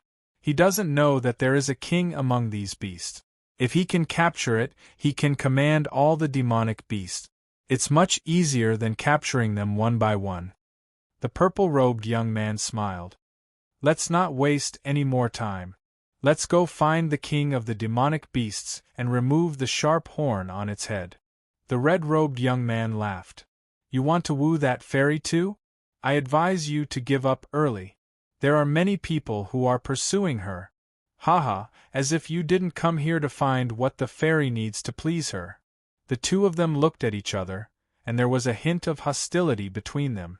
However, they had a tacit understanding and did not make a move. Instead, they left one after another to find the king of the demonic beasts. What they did not know was that after they left, a light suddenly flashed in the sky, and Suyu's figure appeared. Chapter 2886. But who is this fairy they are talking about? Is she worth falling out with for a woman? How childish. Suyu shook his head and followed the two young men silently. They had come prepared and had a way to find the demonic beast king. The purple-robed young man used a compass to locate the location and finally found a 5-finger-shaped lake. This should be the mark left behind by a certain powerful being in the civilization. It's inside. The red-robed young man stared at the calm and deep lake and narrowed his eyes. With a pinch of his fingers, he took out a ball of lightning from his sleeve and threw it into the hole. Whoosh! All of a sudden, lightning flashed in the lake, illuminating the entire lake. All the fish in the lake died in an instant. Splash! At the same time, a shocking wave rose into the sky and slammed into the air. Looking over, an incomparably large black qilin actually emerged from the water. Su Yu's eyes narrowed. Qilin. The little qilin was the only one left in the 8-star civilization that had gone extinct. He did not expect to see a mature one on an abandoned 9-star civilization. Why are you bothering me? The black qilin stared at the two young men coldly and angrily. It was exuding the powerful aura of a middle-stage heavenly law master. However, in the face of the two seemingly weak young men, there was a hint of fear in the black qilin's eyes. Haha, we are bothering you. We have come to discuss something with you. The purple-robed young man's lips curled into a faint smile. He did not look like he was facing a giant creature that had yet to appear. He was only facing a slave who had given him everything he wanted. Speak. The black qilin's eyes flickered, and he finally suppressed his murderous intent and said calmly. The purple-robed young man said, I have come to borrow a pair of horns from your head. The black qilin released black flames all over its body, and its eyes were burning with anger. Are you kidding me? This horn is the foundation of my existence. How could I give it to someone else? Most of its essence was concentrated in the two horns on its head. The purple-robed young man took out a token and waved it in front of the black qilin. The Feng family? The black qilin was shocked, and the fear in its eyes turned into fear. The Feng family was a powerful race among the 9-star civilizations. Every clansman was born with a wind attribute domain. The powerful beings in the clan were even more earth-shattering existences. Looks like you have some sense. The purple-robed youth took back the token and said, Give me a pair of horns now. It's better than my Feng clan coming to find you, right? You should know how miserable your fate will be if they find you. The black qilin was filled with fear. With its powerful cultivation, once it was found by the experts of the Feng clan, it would at least be imprisoned forever and become a pet of the Feng clan. In the worst-case scenario, they might be captured and killed, and all of the materials on their bodies would be sold. Whichever it was, the black qilin would rather die than encounter it. I can only give you one horn, and you must guarantee that no one will disturb me again, said the black qilin. The purple-robed youth licked his lips. No problem. He wanted a pair because he wanted to bargain. He would be satisfied if he could get one. The black qilin gritted its teeth and endured the pain as it slammed its head into the boulder by the lake. Crack! One of the horns on its head broke immediately. Before it could clean the blood on its head, the black qilin kicked the horn to the purple-robed youth. Take it and don't come back. All right. The purple-robed youth picked up the horn and left with a smile.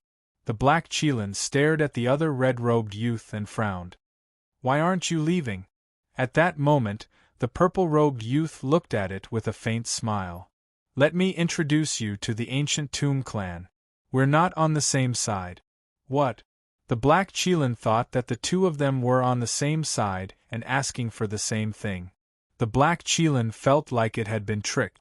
If it had known this would happen, it would not have handed over the broken horn so easily. What do you want then? The black qilin said. Don't tell me you want the other horn too? If that's the case, I can only apologize. If it lost both of its horns, it would no longer be able to stand in the Hautian civilization. It would not be able to command all the monsters and become their king. It would most likely be killed and replaced by some of the more ambitious monsters. Of course not. Why would I want your horn? The red-robed youth said. The black qilin heaved a sigh of relief. As long as he was not asking for the horn, everything else was negotiable. What I want is your heart. The red-robed youth took out an ancient skeleton dagger and said, I heard that your heart is different from ordinary creatures. If you give it to the person you love, you'll fall in love with the person who gave it to you? The black qilin's face darkened. You're shameless. The two of them were conspiring. First, they tricked the black Qilin out of its horn, causing its cultivation level to drop. Then, they revealed their true colors and took its life. The purple-robed youth turned around and waved the horn in his hand. Congratulations, you're right. The two of them had no intention of letting the black Qilin go. Accept your fate, black Qilin. You're one of the few wild Qilins in the world. Everything you have, even a single hair, is worth a lot. The red-robed youth waved the dagger in his hand. No. The black Qilin was enraged. Black flames shot into the sky. However, compared to before, it was much weaker. That was the disadvantage of having a broken horn. It's useless, the red-robed youth said. You have no chance of survival in front of the ancient Tomb clan. He took the black Qilin's horn from the purple-robed youth. He raised the dagger in his hand and stabbed it into the horn. It turned out that the dagger was not used to hurt the black Qilin. It was used to target the horn. However, the strange thing was that when the dagger stabbed into the horn, a red light seeped into the horn. The black Qilin actually let out a blood-curdling screech, unable to bear the burden. Its huge body ran around crazily because of the pain. In the end, it stumbled and fell to the ground. Its body kept twitching, and white foam came out of its mouth. Its eyes quickly dimmed. It was a sign that its life was fading. How could a middle-stage Heaven Dao master be killed by a skeleton dagger so strangely? The red-robed youth finally smiled. He walked up to the black Qilin with the dagger in hand. He looked at the black Qilin's chest, searching for its heart. The black Qilin's eyes were filled with sorrow. It had compromised for the sake of survival. However, it did not get any sympathy from its enemies. All it had was endless greed. If it had another chance, it would not compromise so easily. Chapter 2887. Without warning, the purple-robed youth took out a golden bow and shot an arrow at the back of the red-robed youth. Plop! The red-robed youth was completely unprepared, and the arrow pierced through his heart. He turned his head in disbelief and saw the purple-robed youth sneering. I'm sorry, but the fairy belongs to me alone. That fairy was actually so mesmerizing that they started killing each other. You, the ancient Tomb clan will not let you go. The red-robed youth spat out a mouthful of black blood, leaving a skull mark on the ground. He died on the spot. The purple-robed youth smiled. You died at the hands of the black Qilin. Why are the ancient Tomb clan looking for trouble with me? He walked forward and pulled the arrow out of the red-robed youth's back. Then, he erased the traces of the youth's attack and made it look like he had been injured by a demonic beast.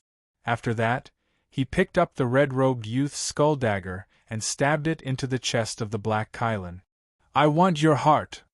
However, just as he was stabbing the dagger, the purple-robed youth suddenly saw a standing black-robed figure. He was startled. He looked sideways and found that it was a black-robed man who had appeared out of nowhere. Who are you? The purple-robed youth stepped back immediately and took out his golden bow, aiming at the black-robed man. Suyu raised his finger and waved it gently.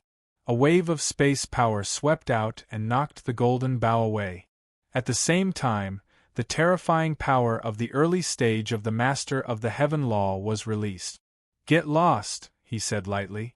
The purple-robed youth clenched his teeth and looked at the black Qilin on the ground.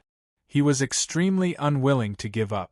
However, there was no one around, so no one would know that he had been killed. Therefore, he could only clench his teeth and choose to leave. Suyu turned to look at the dying black Qilin and said, Do you know what you lack? The black Qilin was extremely weak, and Suyu's blurry figure was reflected in its dim eyes. You lack strength. Suyu placed his palm on the black Qilin's head and activated the life domain to heal its injury. The black Qilin slowly recovered and asked, Why did you save me? To give you a way to survive, Suyu said lightly. Instead of being targeted and killed by others, why don't you follow me? The black Qilin stared at Suyu and asked, Can you guarantee that I won't be slaughtered if I follow you? His eyes were filled with deep mockery. Since you've appeared here, There's no doubt that you're also a wanderer that can't be tolerated by the 9-star civilization, right? What right do you have to give me a way out? When Suyu saw that his injuries were almost healed, he retracted his palm and casually said, "You're right. If I don't show it to you, you'll probably really think that I'm here to take advantage of you." He raised his hand and waved it into the distance. Bang! In an instant, the heavens collapsed and the earth cracked. At the end of the horizon, a ball of fire burst into the sky, like a volcano suddenly erupting. Thick smoke billowed in the sky. The earth shook violently. At first glance, it looked like the waves of the sea. The intense heat, under the impact of the violent chi waves, violently swept over, igniting everything nearby.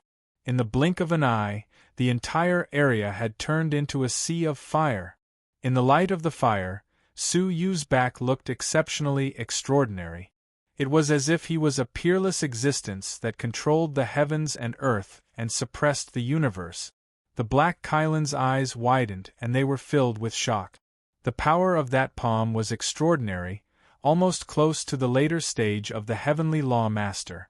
Su-Yu quietly retracted his palm, looked at the Black Kylan again, and said lightly, "Do you know your ignorance now?" He was secretly satisfied.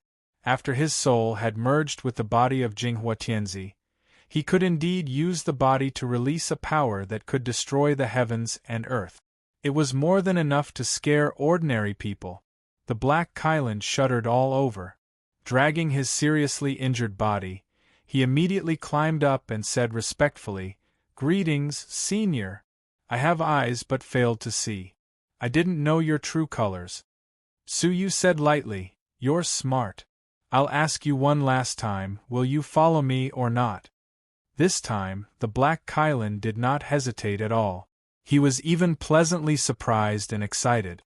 "Thank you for taking me in, Senior. I can't thank you enough." After so many years, he had finally found a backer. One should know how difficult it was to be a demonic beast without a strong background. He would be targeted at every turn, and he might even lose his life. For example, today, a few juniors had almost killed him by relying on his family background. "Yes, I will not take you in for free. Do you understand?" The Black Kylan nodded hurriedly. I understand. That's good. Now I want to subdue all the demonic beasts in the Haotian civilization. As the king of the demonic beasts, you can command them all. You know what to do, right?" Su-Yu stated his purpose. The Black Kylan shook his head and said, "I can only command some of the demonic beasts. The rest are beyond my ability."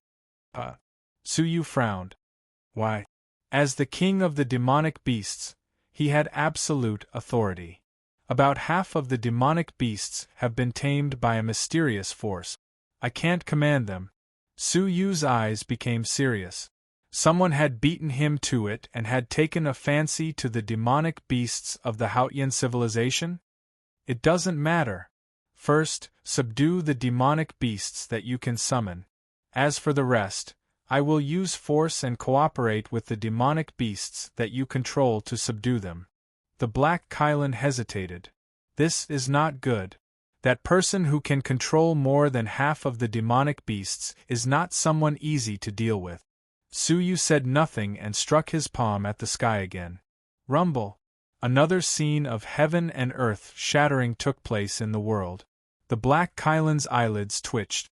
He said, "All right, with Master's unparalleled divine strength, you have nothing to fear. However, I'm afraid it will take some time." Su-Yu looked at his fair palm and laughed self-deprecatingly. "Time is the last thing I lack now." He flipped his palm again, and a small nightmare-crossing lotus appeared in his palm. He secretly rejoiced.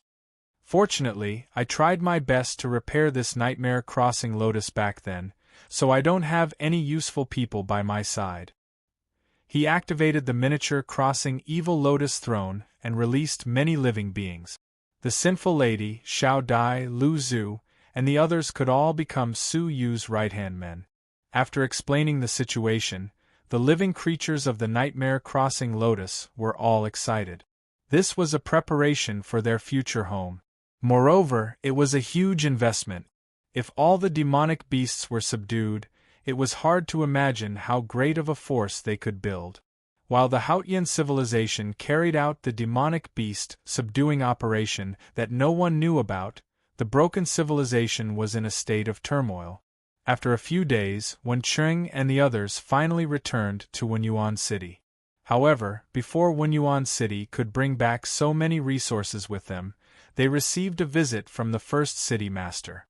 10 days later, the first city master came to Wenyuan City with his daughter, Xiaoyan. Chapter 2888.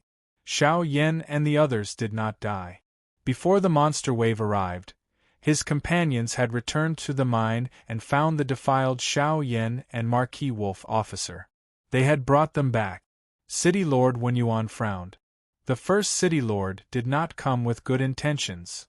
The City Lords of the broken civilization rarely interacted with each other. Moreover, such a sudden visit did not seem to be a good thing. Wen Qing, did you see Xiao Yan on the Hautian civilization? City Lord Wenyuan asked. He was worried that his daughter had provoked Xiao Yan on the broken civilization. Wen Qing was angry when he thought about it. Naturally, he told him everything. Xiao Yan did such a thing to you? City Lord Wenyuan was furious. Wen Qing said calmly, "It's not strange for Xiao Yan to do anything. We are competitors. Father should be concerned about Marquis Wolf officer. I suspect that he is on the first City Lord's side." No one was a fool. City Lord Wenyuan was no exception. From all the signs, it seemed that Marquis Wolf officer had lured Wen Qing over and cooperated with Xiao Yan to violate Wen Qing. Where is he? Did he come back with you? City Lord Wenyuan's eyes flashed with murderous intent. He could tolerate Marquis Wolf officer being old, ugly, and lecherous. As long as he was capable, he could ignore all these. However, if he was disloyal, no matter how capable he was, he could not tolerate him. I don't know. After I was saved, I haven't seen Marquis Wolf officer again. Wen Qing said, however, since Xiao Yan is back, I think Marquis Wolf officer should be back soon, right? City Lord Wenyuan was furious. He clenched his fists. It seems that some of the rumors are true. In the broken civilization, there was a city similar to Wenyuan City. That city had recently changed its City Lord. The new City Lord was not the son or daughter of the old City Lord, but his son-in-law. That City Lord had betrothed his daughter to an extremely capable subordinate. Not long after the wedding, the City Lord suddenly died. The most bizarre thing was that his sons, for some reason, had all given up on inheriting their father's position as City Lord and recommended their son-in-law to take over. After the son-in-law took over, the sons and daughters of the old City Lords had not shown themselves for almost 2 or 3 years. Some people suspected that this son-in-law had once served the first City Lord. Everything was most likely a plot by the first City Lord. He wanted to become the son-in-law of the first City Lord and then kill the old City Lord.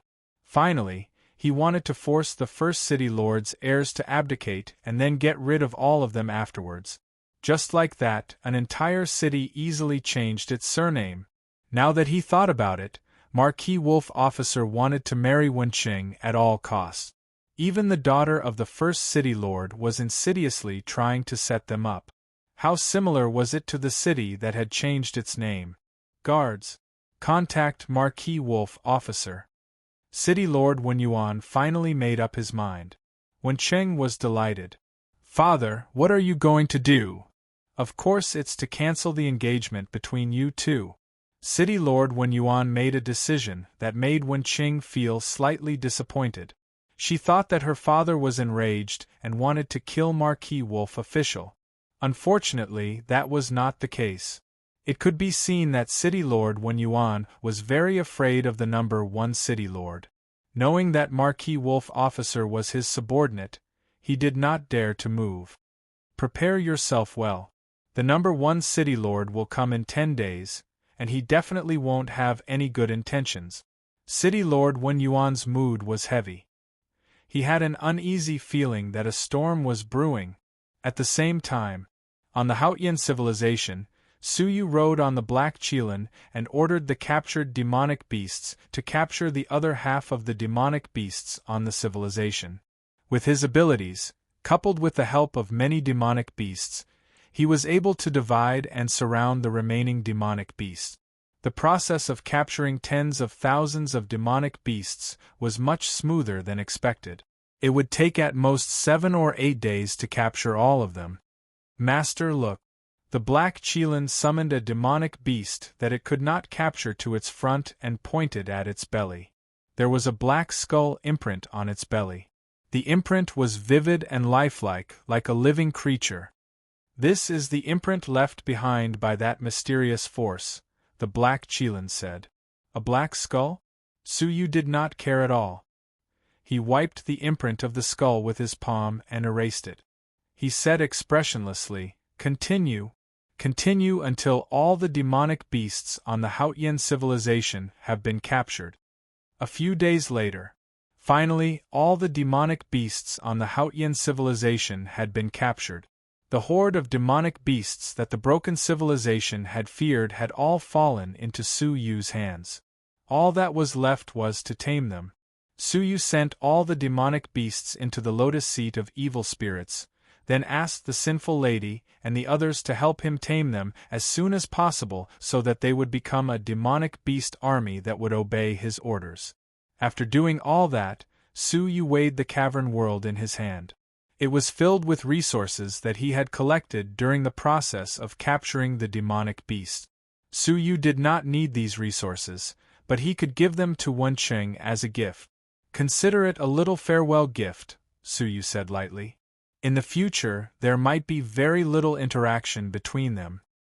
He leaped up and returned to the broken civilization on the back of the Black Qilin. He appeared directly in Wenqing's boudoir. Splash! As soon as he entered, he heard the crisp sound of water splashing. He turned his head subconsciously and could not help but be stunned. He saw that Wenqing was taking a bath in the room. Her mature body was lying naked in the bathtub, and her entire body could be seen clearly. Suyu's arrival made Wenqing scream subconsciously, "Ah, it's Ryu?" But she quickly realized who it was. Her tone changed and she said in surprise, "You're finally back? Halala." She got up from the bathtub and ran quickly towards Suyu. Suyu immediately looked away and said, "Well, put on your clothes first." Unexpectedly, Wenqing hugged Suyu from behind and rubbed Suyu's chest with both hands. She said, "We are both women, are you afraid that I will eat you up?" Suyu slapped her hands away and said, "Be serious." He was not afraid that Wenqing would eat him up. He was afraid that he would eat Wenqing up. Wenqing chuckled. "Don't give me that. A person who likes to rub her chest has the nerve to ask me to be serious?" As she spoke, she took a bath towel and wrapped it around her body. It was only then that Suyu turned around and looked at her, who was dripping wet and smiling. He said, "I came here to express my gratitude." When he first came to the 9-star civilization, he was indebted to Wenqing's help. Wenqing understood the meaning behind his words and immediately hugged Suyu's arm. "Are you leaving?" Her eyes turned red immediately. "I don't want you to go." Ever since she was a child, she had very few friends. Suyu gently touched her forehead with his palm, and a trace of the domain of life flowed into her right eye. In an instant, her right eye regained its brightness. "All good things must come to an end. Since I have come, I will leave sooner or later." Suyu patted her shoulder. Wenqing said, But can't you stay? You can do whatever you want to me, really." Chapter 2889. Suyu glanced at her chest and frowned. "It's not even as big as mine." "Then help me rub it bigger," Wenqing said, blushing. Suyu composed himself. He finally realized that this seemingly decent girl was actually the most deceitful of them all. "Ahem." Suyu coughed softly and said, "I still have many things to do, so I can't stay in the broken civilization. I'm afraid we won't meet again after today." He took out a cavern world, which was filled with countless resources, enough for Wen Qing to use for a lifetime. It was even enough for the broken civilization to survive for 10,000 years. This is for you. He stuffed it into Wen Qing's hands. Wen Qing threw it on the table without looking at it. She only looked at Su Yu. I have never had friends. You are the first. If you must go, can you take me with you? I want to see a wider world, to know the splendor beyond the broken civilization, to see the prosperity described in the books. Wen Qing had been immersed in books all her life. In the books she saw a strange and dazzling world. That was what she had always wanted. Su Yu was silent. He looked at the dark sky and said, I can't help you realize it. He was going to face the Emperor of the Holy Mountain, an unimaginable enemy. With Wen Qing by his side, he would only see killing and bloodshed, not the beautiful and comfortable world described in the books. Wen Qing's eyes dimmed and she lowered her head. Then you go. Su Yu sighed in his heart. He had his own path to follow and could not take Wen Qing with him. The space around him fluctuated. He was about to teleport away when he suddenly stopped. His eyes passed through the house and shot outside the city master's mansion. There was a hint of coldness in his eyes. What's wrong? Is there trouble in Wenyuan City? Wen Qing was upset. It has nothing to do with you. Go. Su Yu said, It's okay if I go, but is your father sure he doesn't care? Someone seems to be targeting your father. What? Wen Qing immediately raised her head. Who? Where? Su Yu rolled up his sleeves and took her away with the space domain, arriving above the city master's mansion. Looking down, Wen Qing saw a few sneaky figures near her father's study. They were plotting something. They had deliberately disguised themselves to hide their scent, so it was difficult to detect them even if they were standing next to them. After Su Yu pointed several times, Wen Qing finally saw them clearly. What are they doing? Wen Qing Xian said in shock. Those are the servants of the mansion. Some of them have been in the mansion for decades. Wen Qing recognized one of them. It was the housekeeper of the city lord mansion. She couldn't believe that the housekeeper wanted to harm her father. You'll know once you take a look, Su Yu said casually. After a brief discussion, they each took out an explosive-type Dao artifact and threw it into the study.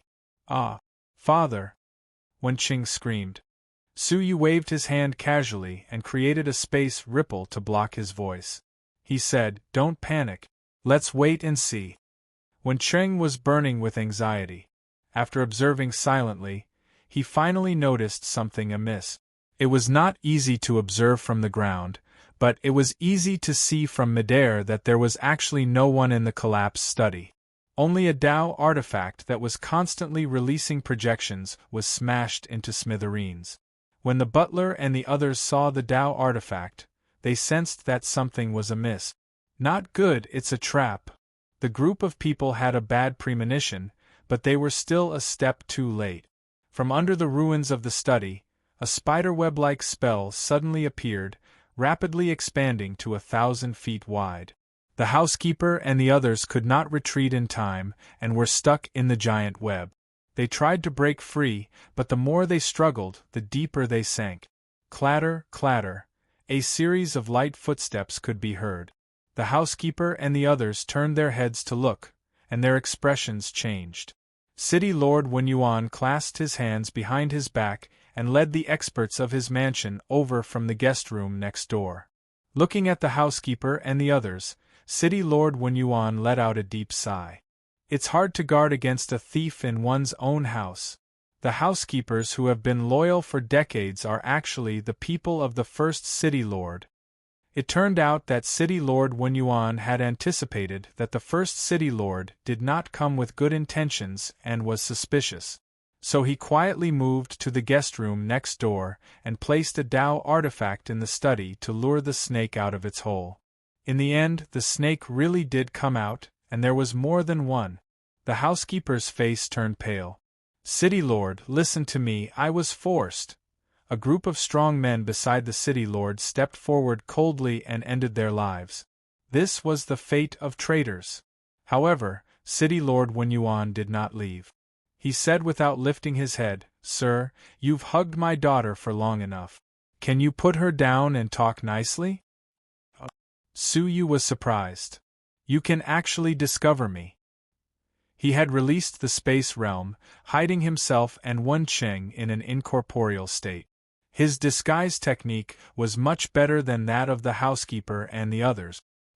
He did not expect City Lord Wen Yuan to discover them. He let out a light laugh, descending from midair and putting Wen Qing down. To be able to become a City Lord, there is indeed no simple character. City Lord Wen Yuan pulled Wen Qing behind him, calmly saying, "You flatter me." The strong men behind him understood tacitly, surrounding Su Yu in the center. "Father, he is." Wen Cheng's words were interrupted by City Lord Wen Yuan. "Did you really think I did not know that there was someone hidden in your room?" No one knew a daughter better than her father. How could City Lord Wen Yuan not be suspicious of Wen Cheng's series of strange actions? He had long known that Wen Qing had hidden someone in the room. But the other party did not harm Wen Qing, so City Lord Wen Yuan chose to ignore it. But now, the first City Lord was eyeing him like a tiger watching its prey, wanting to kill the City Lord. City Lord Wen Yuan could no longer tolerate it. "Your Excellency, you have been pestering my daughter for so long. Shouldn't you tell me what you are planning?" City Lord Wen Yuan calmly said. Su Yu smiled. "Pestering? Well, I guess so." Su Yu's white hand grabbed the brim of the black robe on his head and removed it, revealing the face of Jin Huatianzi hidden beneath the black robe. Her breathtakingly beautiful appearance instantly stunned the surrounding experts. City Lord Wen Yuan was also deeply stunned. But the shock only lasted for a moment before it was replaced by shock. He stumbled back, shocked. You are Fairy Jingyu of the Goddess Clan." Su Yu, who had been smiling, suddenly froze. Crash, his figure flickered and appeared in front of City Lord Wen Yuan. He hurriedly said, "Have you seen Xia Jingyu?" His current appearance was exactly the same as Xia Jingyu's. City Lord Wen Yuan had called him Fairy Jingyu. It was obvious that he had seen Xia Jingyu before. City Lord Wen Yuan had not recovered from his shock. He subconsciously replied, I have, aren't you her?" He had really seen Xia Jingyu. "When did you see her? Where is she?" Su Yu hurriedly asked. Chapter 2890. After a pause, Wen Yuan City Master asked in surprise, "Aren't you Fairy Jingyu? 20 years ago?" Xia Jingyu must have gained a foothold in the 9-star civilization back then. Moreover, she returned to the Goddess Clan as she wished. Judging from Wen Yuan City Master's tone, she must have been doing well. Su Yu's heart, which had been hanging in suspense for a long time, was finally at ease. As long as she's doing well. He suddenly lost the desire to look for Xia Jingyu. Now, Xia Jingyu was the leader of the Goddess Clan, the first beauty of the 9-star civilization. Her reputation and status were one, and she was the most dazzling existence in the world. But what about himself? He had fled from the 8-star civilization to this place. Not only had he lost his body, but he had also become a vagrant with nothing. Therefore, the closer he got to Xia Jingyu, the more he dared not approach her. "I am not her. I am just an old friend of hers." Su Yu's expression was bleak. "An old friend? An old friend who looks so similar?" Wen Yuan City Master found it very surreal. After a long while, he finally accepted Su Yu's words and said, "Are you her sister? If you are, you should look for her. Fairy Jingyu is not doing well." Su Yu's eyes were filled with concern. "Why?" Wen Yuan City Master sighed. "This is no secret. The master of the Goddess Clan has always been looking for a suitable partner for Fairy Jingyu. I once saw Fairy Jingyu's lonely and melancholy face. I'm sure she must be very unhappy. Moreover, there are rumors that Fairy Jingyu is a member of the Goddess Clan in name, but is actually being controlled by them." "What?"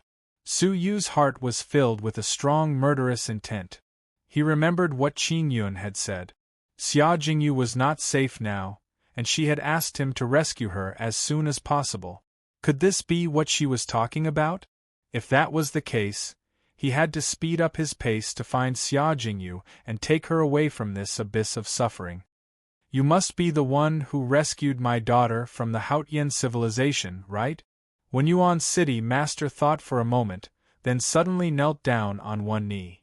I have a presumptuous request, I hope you can grant it.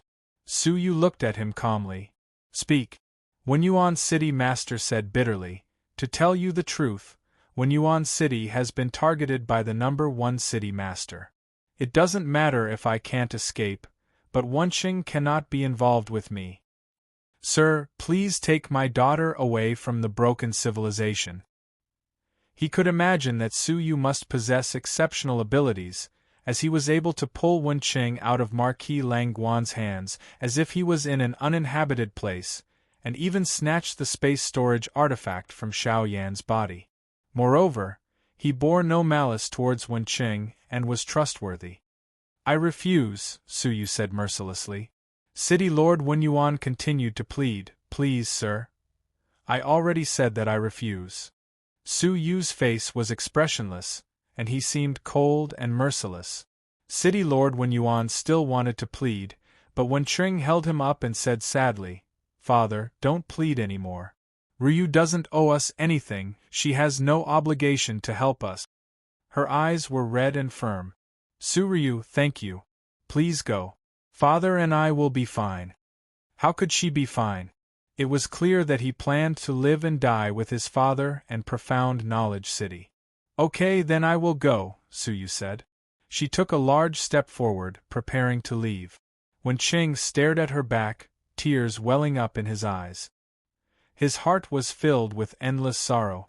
His last friend had left him. But Su Yu stepped in front of the stone bench and sat cross-legged on it. Wenqing blinked her red eyes and cried, What are you doing? Walk over to the stone bench and sit for a while. Didn't you reject my father? Wenqing's heart began to race. Su Yu smiled calmly. I refuse to take you with me because I plan to stay here. Staying for a few days to deal with the first city lord was not a big deal.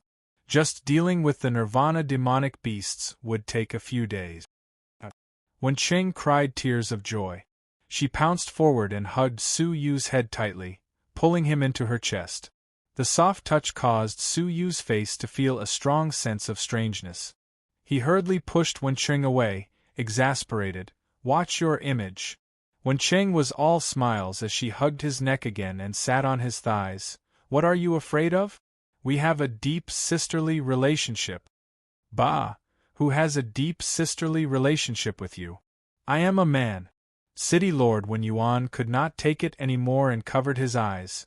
Cough, cough. Wenqing, watch your words. With that, Wenqing jumped down but hugged Su Yu's arm tightly, not moving an inch. City Lord Wen Yuan said seriously, Thank you for your kindness, Miss Su. However, the first City Lord is very powerful and has many strong men under him. I am afraid he will bring you great trouble. Su Yu smiled lightly. A few worms are not qualified to bring me trouble. It is better for them to come together and let me take care of them all at once. It will save me a trip to the first city. Everyone was stunned as they stared unblinkingly at the beautiful woman. Why did it sound like the first city lord was not even worth mentioning?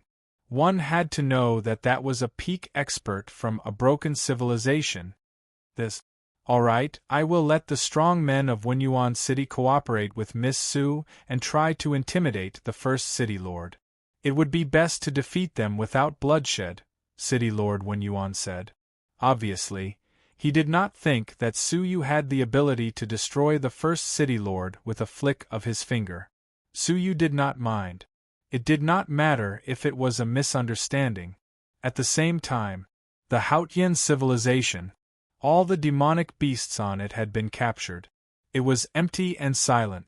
Several people with skull marks on their bodies were galloping in the mighty Haotian civilization. Where are our demonic beasts? Why is there not a single one? The group of people searched for a long time to no avail and stopped on a huge rock. What the hell? There are countless demonic beasts on the Hautian civilization.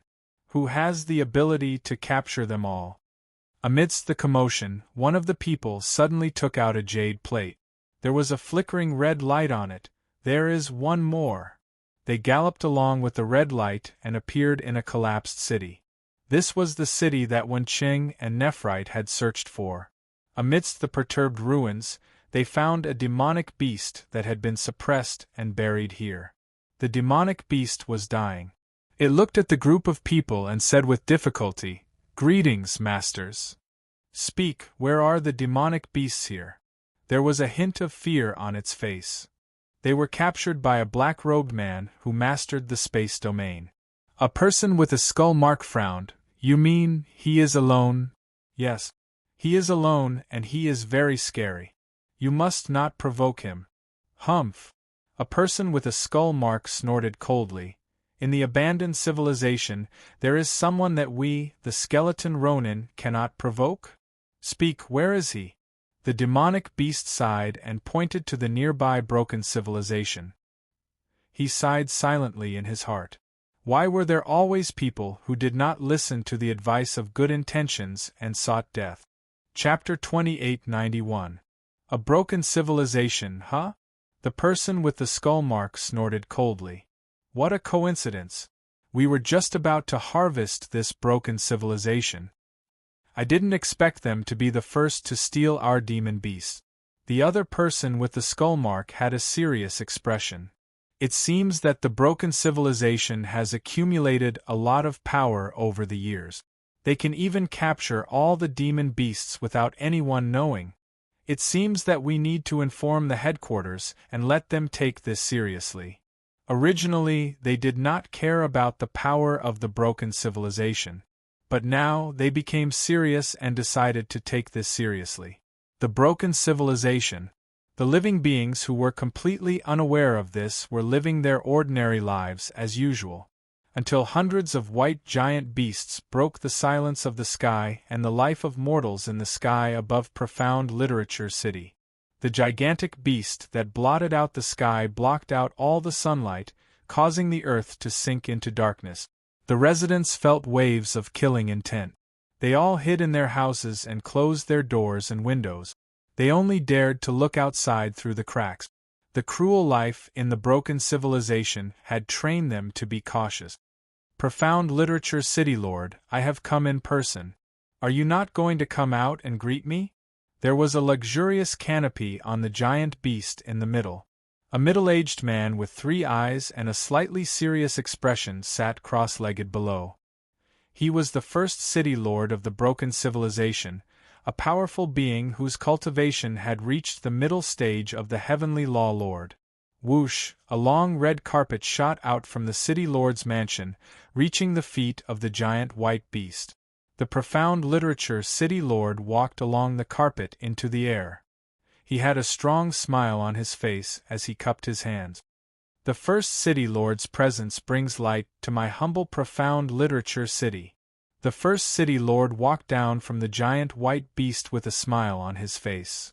Profound Literature City has been developing rapidly in recent years. How enviable! The 2 city lords met in the air in front of the people of the world. They were very friendly with each other. Those who did not know would think that they were meeting on good terms. On the ground, many living beings sighed in relief and stared at the hundreds of giant white beasts with envious eyes. "Grandma, there seems to be a very beautiful big sister on that giant white beast." A young girl pointed at the giant white beast behind the first city lord. There was indeed a woman sitting cross-legged on it. Whether it was her figure or appearance, she could be said to be the best of the broken civilization. She was the daughter of the first city lord, Xiao Yan. This time, she came along as well. "That's the most beautiful girl in our broken civilization, Xiao Yan," Grandma said kindly. "She's so beautiful. However, why is big sister Xiao Yan unhappy?" the little girl said. Grandma immediately covered the little girl's mouth. "Don't talk nonsense." The little girl widened her eyes. "She's not happy. Look at her eyes. It's like she's going to eat someone up. As he was speaking, Xiao Yan suddenly turned to look at him. His eyes were incomparably dark, as if he was a man-eating beast. The girl was so frightened that she burst into tears on the spot. Only then did Xiao Yan turn his head and stare at Wenyuan City Lord's mansion. To be more precise, he was staring at Wen Qing, who was standing behind City Lord Wenyuan. His eyes were filled with hatred. Wen Qing noticed the other party's gaze and muttered, "Crazy woman, ridiculous! You harmed me, and I haven't even settled the score with you, yet you're the first to get angry at me?" However, the civil officials' gazes continued to search, but they did not find Marquis Wolf Officer. Logically speaking, shouldn't Marquis Wolf Officer come along with them? Why don't I see him? City Lord Wenyuan warmly invited. "First City Lord, please come down for tea with your entourage." The first City Lord readily agreed and followed City Lord Wenyuan to the City Lord's mansion's guest hall. The important members of both sides were sitting in the guest hall, talking. After exchanging greetings, the first City Lord finally got straight to the point. "City Lord Wenyuan, to tell you the truth, I'm here today because of your daughter and Marquis Wolf Officer's marriage." City Lord Wenyuan laughed coldly in his heart. What a busybody! Since when was it up to an outsider to interfere in his daughter's marriage? What a coincidence! We also have something to announce to the public. City Lord Wenyuan responded with equal harshness. "That is, the marriage between my daughter and Marquis Wolf Officer is to be annulled. As for the reason, Marquis Wolf Officer's conduct is improper.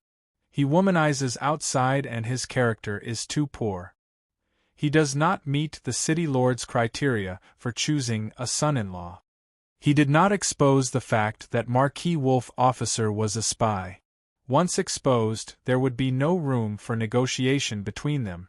They would have to fight to the death. This was the situation that City Lord Wenyuan did not want to see the most. Because Wenyuan City was far inferior to the first city in all aspects. "I object," the first City Lord said on the spot. "Wen Qing and Marquis Wolf Officer are a match made in heaven. They must be married. The annulment of the marriage is invalid." City Lord Wenyuan's hand gripped the armrest, leaving a deep finger mark on the bronze armrest. What right did an outsider like the first City Lord have to decide his daughter's marriage on his own? In his eyes, he was just a bug that could be treated as heir, right? Ha. Then it's not up to the first City Lord. The marriage is between us and Marquis Wolf Officer. If we want to annul it, we can annul it. City Lord Wenyuan gradually shed all pretense of cordiality. The other party was so overbearing, it was impossible for him to not react at all. The first City Lord said indifferently, "Let me correct one point. It's not between you and Marquis Wolf Officer, but between you and us. If you want to annul the marriage, you must get our consent." City Lord Wenyuan kept his cool and said, "Is that so? Why?" Xiao Yan's face was cold as she clapped her hands. Two attendants came in with a thick chain. The other end of the chain was wrapped around a person's neck. His entire body was covered in burn marks, and his flesh was badly mutilated. His eyes had been dug out, his nose cut off, and even his tongue had been cut off. Even the area between his legs was badly mutilated. It was clear what kind of inhumane torture he had suffered. If one did not look closely, they would not think he was a person, but a wild dog that had been abused. Marquis Wolf Officer? City Lord Wenyuan sucked in a breath, and only after a while did he dare to recognize him. This person who had been abused like a lowly slave was actually the former #1 hero of Wenyuan City, Marquis Wolf Officer? Wen Qing covered her mouth, shocked at Marquis Wolf Officer's current miserable state. He might as well die like this. Immediately, she looked at Xiao Yan, who happened to be staring at her with hatred. This caused Wen Qing's heart to inexplicably panic. Was this all done by Xiao Yan? That's right, it was indeed done by Xiao Yan. Marquis Wolf Officer destroyed her innocence, destroyed her beautiful future of marrying a 9-star civilization noble. If she did not burn his bones to a feast, it would be difficult to dispel the hatred in her heart. But the person she hated the most was Wen Cheng. Why did Wen Cheng not obediently let Marquis Wolf Officer have his way, and instead caused her to lose everything? This was not fair. Not fair. Chapter 2892. Wen Cheng's heart trembled, feeling like she had been targeted by a poisonous snake. She really could not understand how she had offended him. City Lord Wen Yuan's face sank, forcing himself to remain calm. And then, what right did the first City Lord have to decide for Marquis Wolf Officer? The first City Lord chuckled, saying, "As you can see, Marquis Wolf Officer is my slave.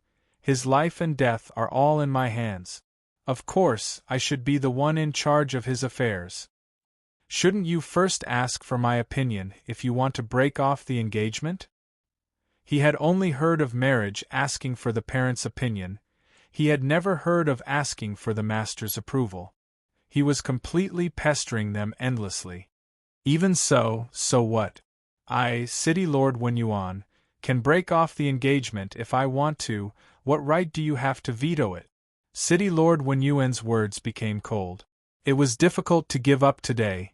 Rather than being bullied by the weak, it was better to be tough. The first City Lord's eyes became unfathomable. City Lord Wen Yuan, can I take your words as provoking a dispute between the two cities? He had finally revealed his true intentions. Forcing the marriage was only a means, openly provoking a dispute was his true goal. City Lord Wen Yuan's eyes were sharp. He put down his teacup, saying firmly, "If you want to bully others, then be prepared to perish together." The first City Lord's entire body surged with a fierce aura. I'm afraid you don't even have the qualifications to fight to the death." He snapped his fingers. The sky above the Wen Yuan City Lord's residence was immediately filled with whistling sounds. There seemed to be countless sounds of air being torn apart. Waves of powerful aura shrouded the sky above Wen Yuan City.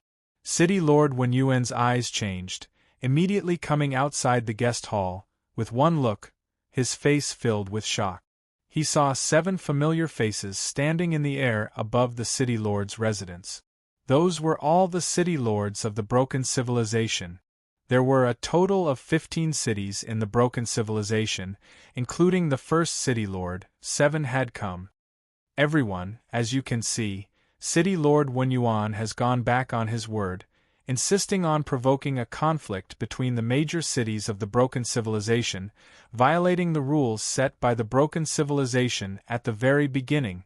We should stand together, erase this scum, for the sake of justice. A bunch of nonsense. It was clearly the first City Lord who maliciously oppressed them, but in the end it was Wen Yuan City who broke the rules of the Broken Civilization. He was completely inverting right and wrong. However, what made City Lord Wen Yuan furious was that the other 7 City Lords actually agreed. The first City Lord is right.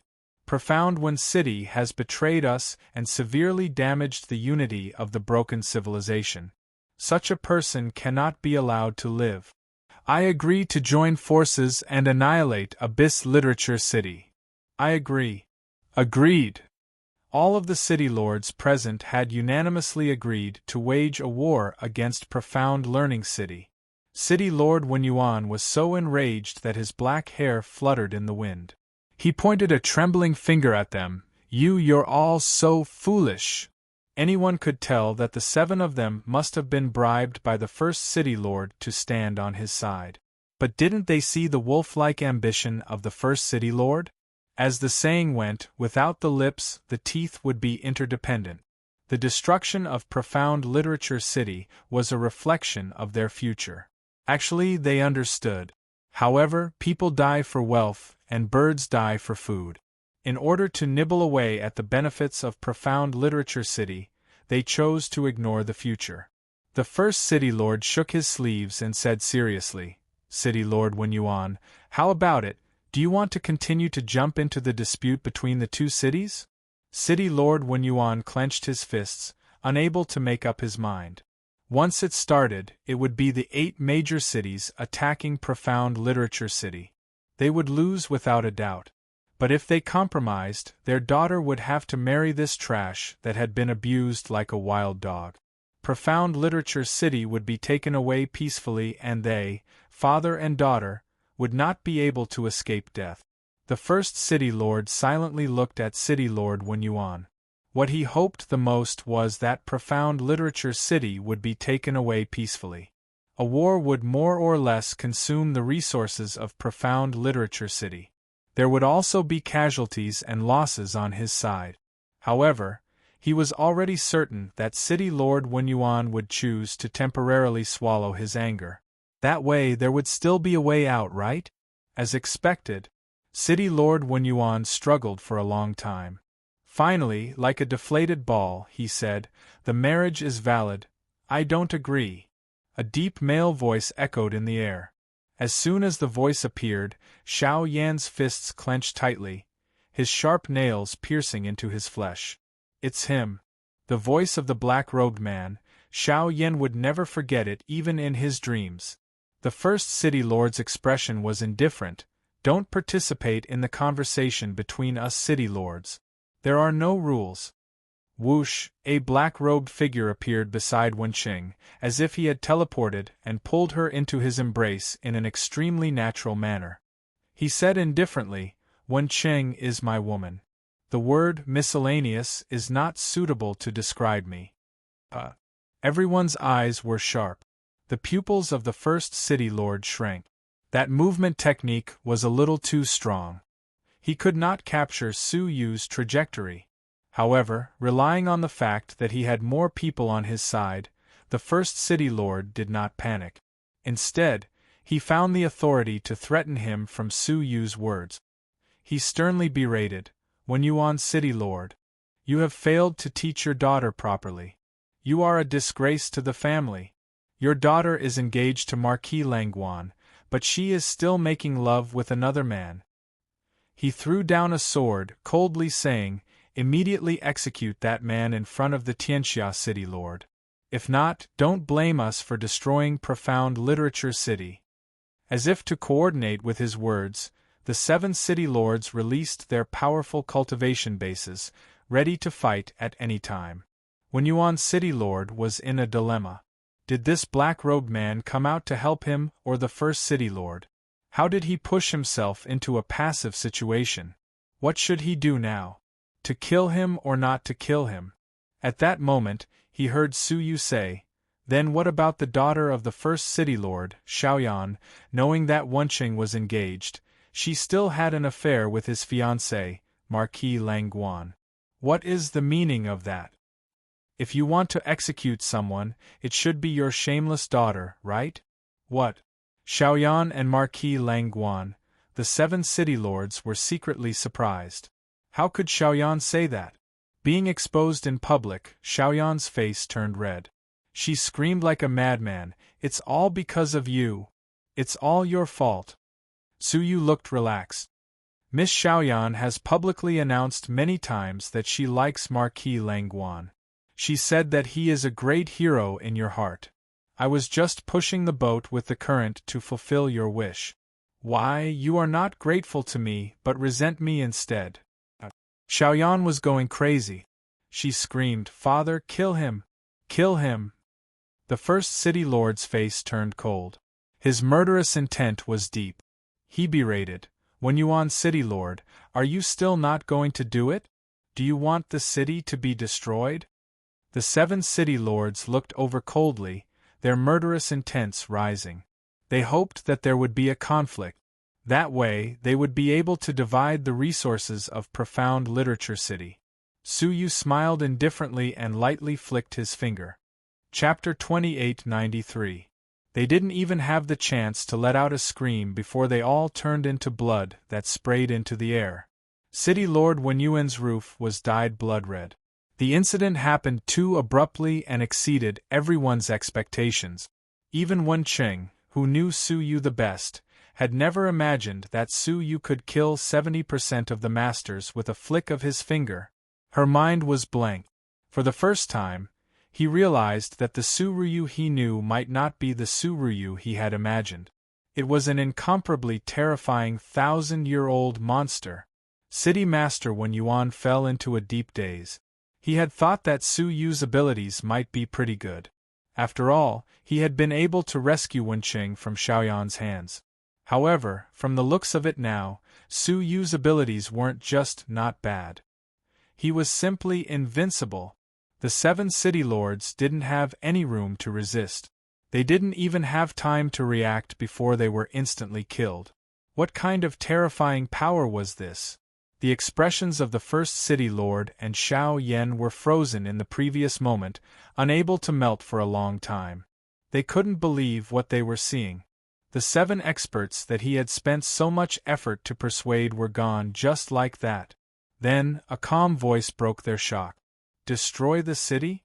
First City Lord, why don't you destroy them for me to see? The first City Lord trembled all over. This was not a dream. This was a reality that was crueler than a dream. His solemn face was gradually replaced by a thick sense of fear, and he no longer had the arrogance he had before. May I ask who you are? Su Yu's expression was indifferent. You probably don't deserve to know who I am. The first city master felt the strong murderous aura of Su Yu, and his heart could not help but jump. He hurriedly bowed. I mean, whatever benefits City Master Wen Yuan gives you, I am willing to give you 10 times more.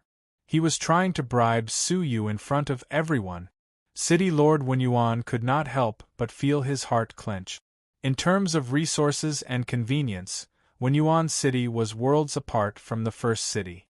Hee. Su Yu laughed. Bribe me? The first city lord paused and said, Yes. Then, I want peace of mind. Can you give it to me? Peace of mind? The first city lord was slightly surprised. What was peace of mind? If I could, I would definitely give you 10 times more. The first city lord said respectfully. Su Yu replied calmly, You can give it to me. The first city lord's heart eased. It was good to have a talk. He was afraid that in the face of such a mysterious master, there would be no chance to talk at all. Please tell me, I will definitely satisfy you. Su Yu said leisurely, I am preparing to leave the dilapidated civilization, and I am worried about Wenqing. Only by eradicating all potential threats for him can I leave with peace of mind. The first city is clearly Wenqing's greatest potential threat. So, leave your lives to me, and I can leave with peace of mind. All he wanted was for the first city to be destroyed. You don't go too far. The first city lord understood and was shocked and angry. Su Yu said expressionlessly, I'm not going too far. I'm just upholding justice in the world, don't you think so? The people of Profound Knowledge City immediately shouted excitedly, Yes, Senior is the embodiment of justice. The first city has committed all sorts of evil and has harmed countless people. They are the main culprits behind the destruction of civilization and should have been destroyed long ago. Lord, please uphold justice. Su Yu replied calmly, See? Killing you is the true justice. At this moment, the first city lord finally understood what despair was. In the face of absolute power, the despair of being weak was just like the situation of Profound Knowledge City Lord just now. Wait. The first city lord pulled Xiaoyan over and said, Senior, my daughter is far better than Wenqing in all aspects. If you don't mind, you can take my daughter away and she will be yours from now on. Xiaoyan wanted to resist, but in the face of the terrifying Su Yu, she couldn't even say a word. Haha, a woman who has been defiled by a lowly slave, what makes you think I would like her? Su Yu walked over slowly. The first city lord was terrified and turned to flee, not even caring about the daughter he was so proud of. Su Yu snapped his fingers and ran to the faraway first city lord. He didn't even have time to make a sound before he followed in the footsteps of the other 7 city lords. The sky was full of blood drenching Xiaoyan's face. Her soft body trembled violently, and her eyes were pleading for mercy. Senior, please be merciful and let me go. Her expression was delicate and exceptionally pitiful. Su Yu was unmoved. Poisonous snakes are the best at camouflage. If you are careless, you will lose your life. At this moment she looked pitiful, but this was just a facade. Once she gained power, she would definitely return to her old ways. At that time, she would definitely be retaliated against. He didn't care, but Wen Qing had to be careful. Follow your father and die together, Su Yu said indifferently. He took a step forward and was about to trample on her. But all of a sudden, a skull mark descended from the 9 heavens without warning, blocking Su Yu's path. The invisible space domain it released was absorbed by the skull mark. Such a beauty, and you are willing to kill her. You really don't know how to be tender to the fairer sex. 3 mysterious people with skull marks appeared above the city lord's manor. They were the so-called skeleton Ronin. They came to the broken civilization to find out who had taken away their demonic beast. The unusual movement here had attracted them. They happened to see the scene of Xiaoyan being killed by Su Yu, and they conveniently saved her. Su Yu looked at them indifferently. Before you die, tell me your name first. But Wen Qing suddenly grabbed his arm tightly and stopped Su Yu from speaking with a fearful look in her eyes. Su Yu could clearly feel that Wen Qing's body was trembling. Even when the first city master's army had arrived, Wen Qing hadn't been this afraid. Were the origins of these 3 people very special? Ruyu, don't speak. They are skeleton Ronin, Wen Qing said. Her head was deeply lowered, and she didn't dare to look up at the 3 skeleton Ronin. That fear came from the depths of her bones. Skeleton Ronin? Su Yu had just arrived, so he naturally didn't know them. But even if he knew them, so what? Anyone who prevented him from solving the problem was an enemy. Since you don't want to tell me your name, then you can be a nameless soul, Su Yu said indifferently. The 3 skeleton Ronin laughed wantonly. Interesting. A middle-stage heavenly law master can already be a king in the broken civilization. When the tiger is gone, the monkey becomes the king. One of the skeleton Ronin's body shook, releasing a terrifying pressure that suppressed the entire place. That was a middle-stage heavenly law master, but the difference was that he was at a higher level than the middle stage. He was more than a little stronger than the first city master. Why don't you try to kill me with a flick of your finger? The skeleton Ronin laughed coldly. Su Yu's space domain could deal with ordinary people, but it was far from enough to deal with him. Unexpectedly, Su Yu nodded and said, "Sure, as you wish." From under the black robe, he stretched out a woman's hand, bent a finger, and gently flicked it. Chapter 2894. The skeleton Ronin smiled faintly as he raised his arm in front of him to block Su Yu's attack. A defensive doctrine artifact could be faintly seen on his arm, and Su Yu's attack seemed to have been completely blocked. Looking at his own doctrine artifact, the skeleton Ronin laughed disdainfully. You can only flaunt your power when dealing with some trash, but against strong people like us? Haha, you're a laughing stock. Su Yu retracted his finger calmly and remained silent. What? That's it? I'm so scared. The skeleton Ronin could not help but laugh. Brothers, did you see that? This big shot is so powerful, isn't he? He almost scared me to death. Ha ha ha ha. He laughed and laughed, but gradually, he could not laugh anymore. Because he was the only one laughing, and his 2 companions behind him were also silent. Looking at the eyes of the people around him, he saw that they were all staring at him as if they had seen something horrible. To be exact, they were staring behind him. What's there to look at? The skeleton Ronin snorted as he casually glanced behind him. Unexpectedly, that one glance had scared the skeleton Ronin out of his wits. His 2 companions had actually, not even their bones were left behind. They had turned into a sky full of blood, which sprinkled all over Xiao Yan's body. Xiao Yan was covered in blood, and she was shivering on the spot as if she had lost control of herself. Su Yu had flicked his finger, and the 2 skeleton Ronins who had been protecting her had been turned into a mist of blood on the spot. They did not even have the slightest chance to resist. Just like her father and the 7 city masters, In front of this black-robed man, their lives were even more fragile than those of ants. He could crush them with just a flick of his finger. The skeleton Ronin's pupils shrank, and his body stiffened. After a long while, he turned around with difficulty. When he looked at Suyu, his teeth could not help but chatter. You are the heavenly law master. Later stage. Strong people at the middle stage of the heavenly law master could be found in this vast civilization. However, there was not a single one at the later stage. At least in the abandoned civilization, there was no existence at the later stage of the heavenly law master. If there were, they would have gone to a 9-star civilization. I can barely be considered one, but I can only flaunt my power in front of lowly people like you, Suyu said calmly. Putong, just a moment ago, the skeleton Ronin was still putting on a brave front, but in the blink of an eye, he knelt down without a care for his dignity. I was blind and obstructed Senior's work. I deserve to die. I have sinned. Senior, please let me go. I will leave immediately. The comparison between before and after was truly disdainful. Was this the legendary and famous skeleton Ronin? Just SOSO. He really did not understand how they had developed to become the number one force in the abandoned civilization. Suyu's expression was calm. I have said it before.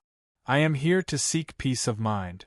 Judging from your appearance, you must be here aggressively and ready to attack the ragged civilization, right? So, I'm sorry to say no to your begging. Also, Suyu grabbed the air with his palm, and a small ball condensed from the domain appeared in his palm. Inside the small ball, a substantial ripple was vibrating back and forth inside the small ball, as if it wanted to rush out. You're asking for outside help right in front of me. You really look down on me. Suyu crushed the small ball, and the transmission ripple within it disappeared on the spot. The skeleton Ronin broke out in a cold sweat. The skeleton Ronin had run amok in the abandoned civilization. When had they ever encountered such a terrifying existence? In front of him, there was a sense of terror, as if he was facing the emperor of the holy mountain. In fact, his feeling was not wrong. The person standing in front of him was indeed the body of the emperor of the holy mountain. However, the skeleton Ronin had lived in an extremely harsh environment all year round, and his desire to survive was unparalleled. When he sent out the signal for help, he had already made a backup plan. His body suddenly collapsed into small round beads, which quickly seeped into the ground. It's the Black Water Divine Clan. City Master Wen Yuan exclaimed.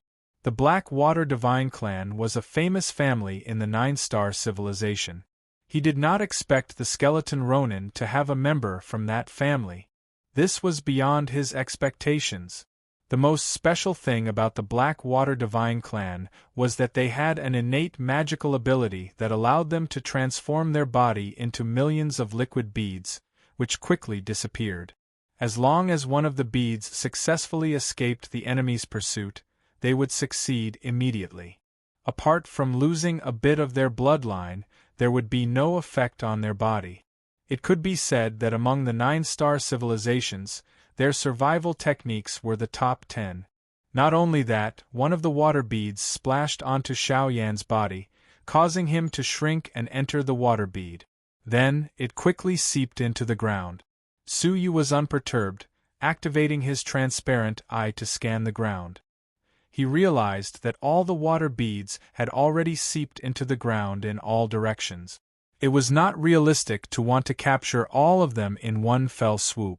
City Master Wen Yuan's expression was extremely grave. This is troublesome. The skeleton Ronin has always been vengeful. After losing 2 of their higher-ups, they will not let the matter rest, right?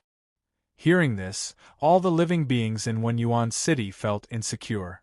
There was no need to doubt the terror of the skeleton Ronin. Wherever they went, blood would flow like a river, not sparing even the fowls and dogs. How many broken civilizations had been destroyed by them? All the men had been killed, all the women had been captured to reproduce, and all the resources had been plundered. Their organization, the Skull Unit, was known as the black hole of the abandoned civilizations, and everyone feared them. If the higher-ups of the Skull Unit escaped, they would definitely send strong fighters from the Skull Unit over to raze the broken civilizations to the ground. They will not let the matter rest? That's good. Suyu laughed indifferently. I am afraid that they will not dare come again. If he could kill them, Suyu could spend a little more effort to kill the skeleton Ronin. The reason why he did not do so was because he wanted to lure out the strongest power of the broken civilizations. He had painstakingly gathered so many demonic beasts. If he did not strengthen them through war, what was the point of having them? Furthermore, he wanted to establish his own foundation in the 9-star civilization, and it was only a matter of time before he fought against the strong powers of the broken civilizations. This matter should be dealt with sooner rather than later. Hence, Suyu let him off, and gave him the chance to call for reinforcements. Ah, Elder, you might not know how terrifying the Skull Unit is. City Master Wen Yuan briefly explained the Skull Unit. The Skull Unit's origins were extremely mysterious, as though they had appeared overnight. As soon as they showed up, they began to loot the relatively peaceful, broken civilizations in a bloodbath. Everywhere they passed, there was chaos and ruins, mountains of corpses piled up, and seas of blood filled the skies. Suyu's expression was indifferent. No matter, I will just kill them all if they come. He did not care about a few Ronins. However, the origins of the Skull Unit caused Suyu to make some guesses. Does that mean that you are staying behind? The only person who was still happy was Wenqing. Her face was filled with joy, and she did not have the worry of her father, City Master Wen Yuan. Suyu shook his head. The Skull Unit should take some time before they arrive. During this period of time, I will make a trip to the Heavenly Law Palace. Chapter 2895. The main palace of the Heavenly Law? That is one of the holy lands of a 9-star civilization. How could they allow you to enter so easily? Wenqing said in shock. The Heavenly Law Palace of the 9-star civilization gathered countless strong fighters from all over the world. Without the summons of the Holy Lands, normal people could not enter. Suyu smiled. Even if I cannot enter, it is not a bad idea to gather some information. He did not expect to obtain the yin-yang gate of the main palace of the Heavenly Law. But there was no harm in checking out the situation. I will go with you, Wenqing said immediately. I have never been to a 9-star civilization. Her eyes were filled with longing. She had read many descriptions of the 9-star civilization in books, but had never seen it with her own eyes. How could she not feel regretful? Suyu thought for a moment, then agreed. He still had to return. It was not like he would never return. Bringing Wenqing along would not be a problem. That depends on whether your father agrees, Suyu said. Wenqing immediately looked at Wen Yuan's city master coquettishly. All right, you go. How could City Lord Wen Yuan not agree? Firstly, he hoped that his daughter could be together with this senior. Perhaps he could change her fate as a vagabond. Secondly, the Skull Unit had their eyes on the dilapidated civilization. This place could be attacked at any time. It was extremely dangerous. It was a good thing that his daughter could temporarily leave this place. Wenqing was pleasantly surprised, but she could not help but worry. Just as her father was worried, what would happen if the Skull Unit came? What would happen if her father was in danger and no one could help him? Suyu had considered this as well. He was the one who killed the people and caused the trouble. There was no reason for unrelated people to bear the pain. He waved his palm, immediately carving out a huge space on the outskirts of Wen Yuan City. He then waved his sleeves, releasing countless demonic beasts and a portion of the Nirvana realm cultivators. Hurry up and tame them. There might be a small battle soon. Xiaodai nodded, her gaze suddenly landing on Wenqing, who was hugging Suyu's arm. You playboy, falling in love with everyone you see. Humph. Saying this, she swung her ponytail and turned to deal with the demonic beasts. Suyu was speechless. He pulled Wencheng along. Let's go to the 9-star civilization. Lead the way. Wencheng took out an old map and immediately pointed out the direction. The journey to the 9-star civilization would take at least half a year, and that was because Su Yu was in the body of Mirror Flower Heavenly Prince. If it was his original cultivation, he wouldn't even be able to reach this level in 10 years. For the past 6 months, Su Yu had been observing the abandoned 9-star civilization as he traveled. He was shocked.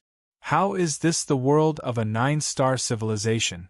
It's clearly the burial ground of a 9-star civilization, Su Yu murmured. However, for some reason, these 9-star civilizations that had flourished for an era in the past had declined and declined. It would not only destroy 8-star civilizations, but also 9-star civilizations. The difference was that the 8-star civilizations were completely destroyed, while the 9-star civilizations were just declining. I have a feeling that I'm not far from the truth of the great beginning realm, Su Yu murmured. Half a year later, they finally arrived at their destination. An incomparably resplendent civilization was releasing extremely bright light, illuminating the dark world. It was like a lighthouse in the darkness, guiding all living beings. At the moment, Su Yu and Wencheng were standing in the sky above an abandoned civilization, thinking about ways to enter a 9-star civilization. It was easy to come out of a 9-star civilization, but to enter, one had to have a customs document. The purpose was to prevent the wanderers from the abandoned civilization from sneaking in and occupying the resources of the 9-star civilizations. The document was an inherent thing. It recorded in detail the birthplace, identity, background, and various experiences of the living beings. When entering a 9-star civilization, one had to go to the entrance to check the document. If one did not pass, one would be turned away. I heard that there are some black markets in the nearby dilapidated civilization that specialize in making fake documents. Wencheng pointed to an abandoned civilization under their feet. Most of the areas on it were resplendent, like a flourishing 9-star civilization. Wencheng was envious. The civilization on this abandoned civilization was 100 times more prosperous than the dilapidated civilization where Wenyuan City was located. However, it was close to a 9-star civilization, so it enjoyed the benefits of being in a favorable position. It enjoyed all kinds of high-quality resources, so it was naturally very prosperous. Let's go down and have a look, Su Yu said. Just as he was about to leave, he suddenly saw a large number of flying sage artifacts coming from the direction of the 9-star civilization, rushing toward the civilization under their feet. There were many people on each sage artifact. Who are these people? Su Yu found that the people on the sage artifacts were generally very young. Wencheng tilted his head and thought for a moment, then said, I heard that the borders of the 9-star civilizations often host banquets with young people as a pretext to contact the great families. Su Yu said, why did they come to such a barbaric place instead of staying in a 9-star civilization? Wencheng pointed to the sky. There are a large number of descendants of the heavenly sons monitoring in the 9-star civilization, so the gathering is very inconvenient. Su Yu suddenly understood. Not only were there a large number of ordinary living beings in the 9-star civilization, but there were also many chaotic creatures, which were the descendants of the heavenly sons. The chaotic creatures were naturally wary of ordinary living beings, fearing that some of them had ill intentions and would harm the sacred mountain. I see. Su Yu was indifferent to this and prepared to continue looking for fake documents. However, at this moment, several youths from the 9-star civilization flew past them with sage artifact. Hey, isn't it too late for us to get the news now? I'm afraid so. I thought it was just an ordinary gathering, but who would have thought that the fairy of the goddess clan would come? I'm afraid the gathering place is already overcrowded. Damn it. The few guys from the organizer hid the news so well that they only informed us when the banquet was about to start. Humph. Aren't they just trying to create the conditions for some of the younger generation in their clan to enjoy the benefits first? Shameless things, why don't they take a look at what kind of trash the younger generation in their clan are? Are they worthy of the fairy's attention? Listening to their conversation, Suyu could no longer remain calm.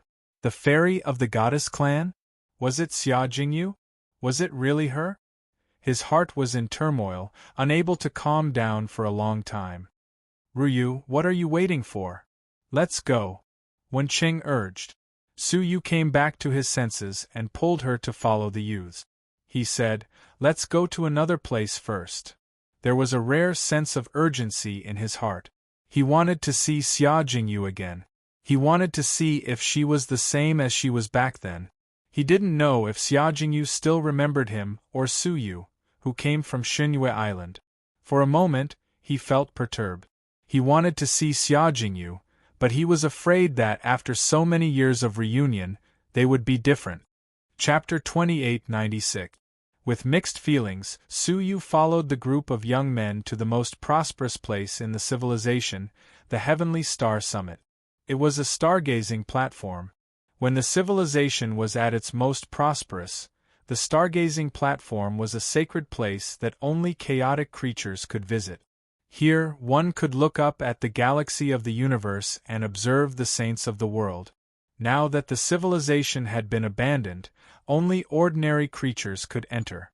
Today, the Heavenly Star Summit was occupied by 3 families from the 9-star civilization to host a grand event.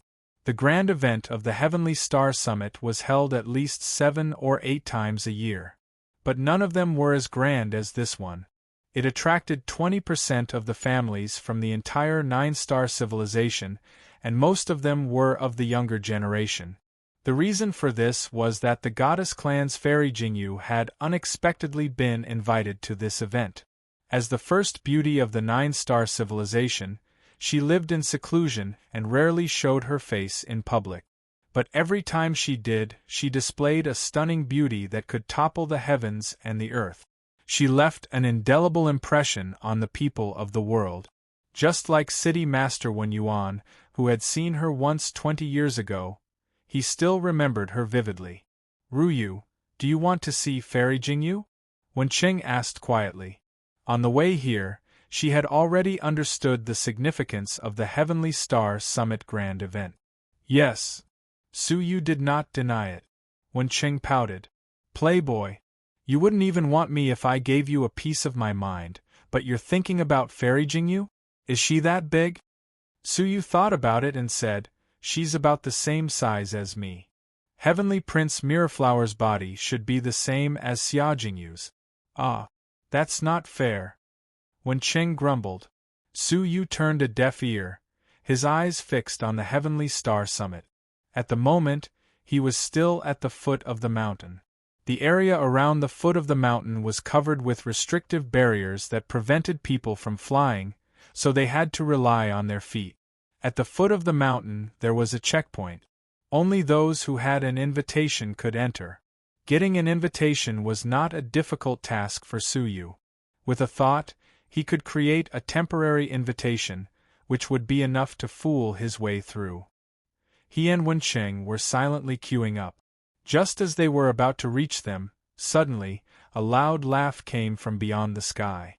Where Fairy Jingyu is, how can I, Minister Gui Yuan, be absent? A fireball flew down from the sky and smashed into the foot of the Heavenly Star Peak, directly creating a huge pit. A rough-looking young man with long fiery red hair walked out from within. His body was burning with flames, and even his eyeballs were condensed from flames. Divine Fire Race's young master, Gui Yuanqing. This is not surprising at all. As Fairy Jingyu's most loyal pursuer, Gui Yuanqing will follow wherever she appears. Gui Yuanqing carried a large saber on his shoulder as he laughed heartily and arrived at the checkpoint. Instead of lining up, he kicked the person in front of him away. You're blind. I, Gui Yuanqing, am here, yet you still don't know how to make way?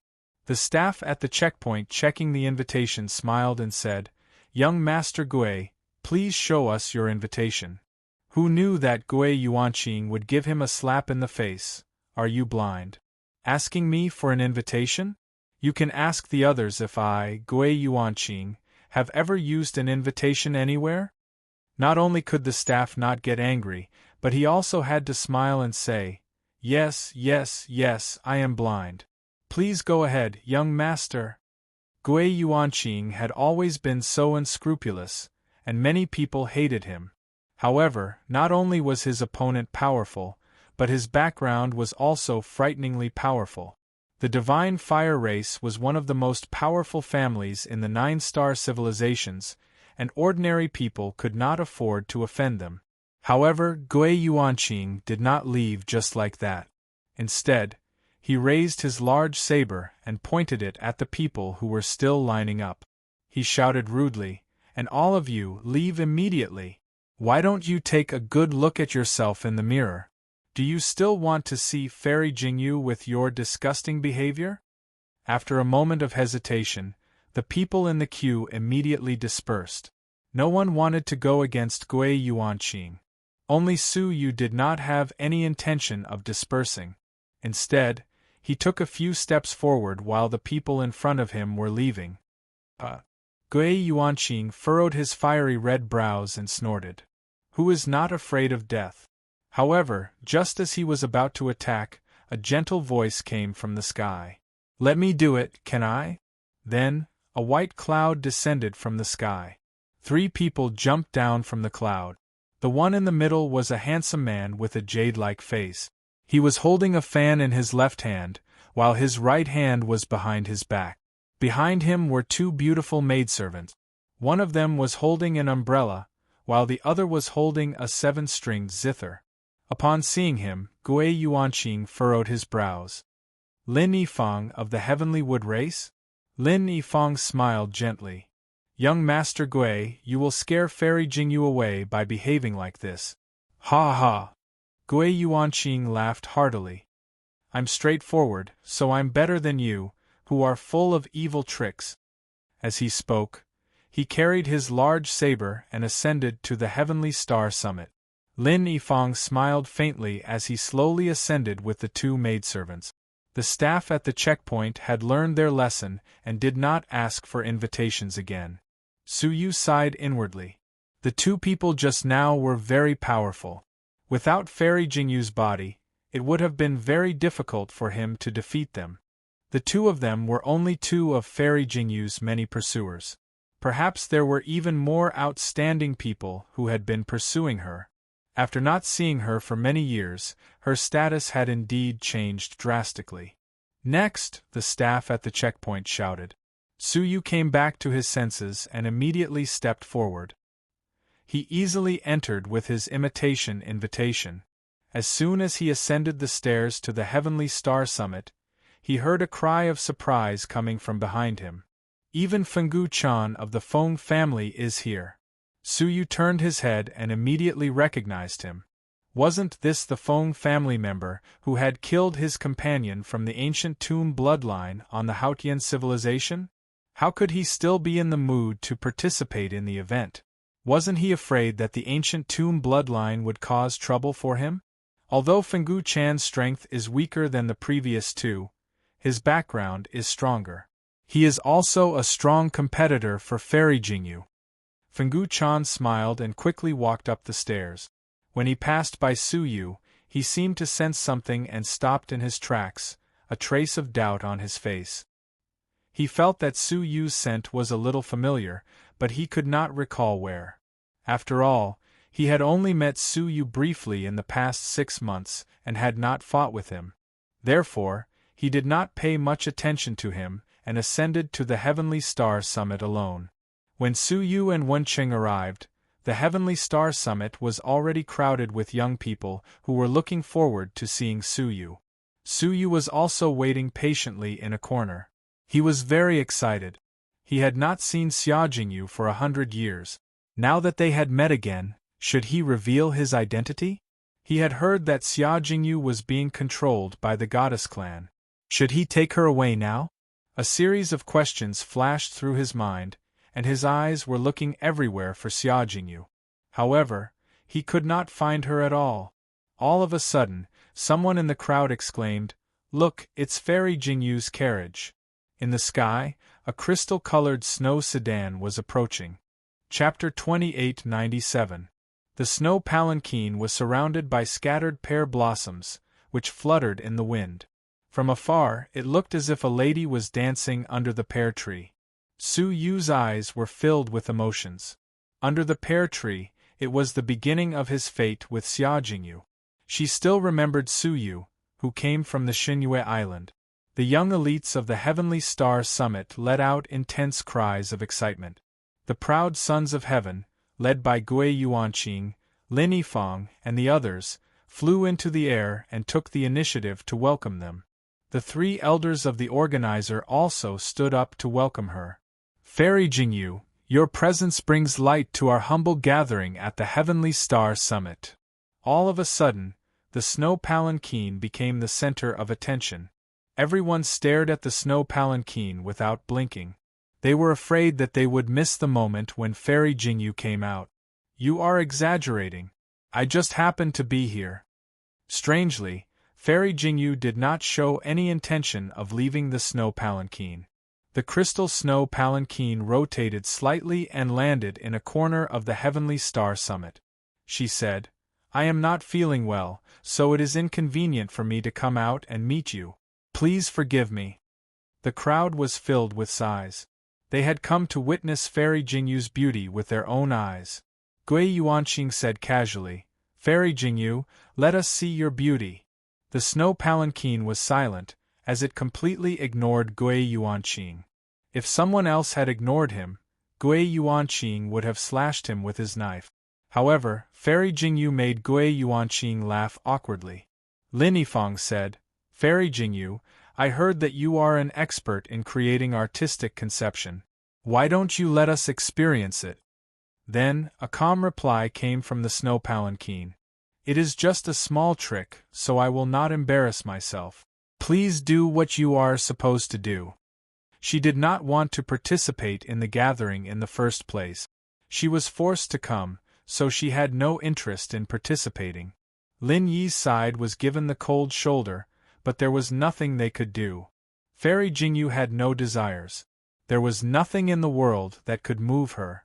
No matter how precious the gifts were, she would not be moved.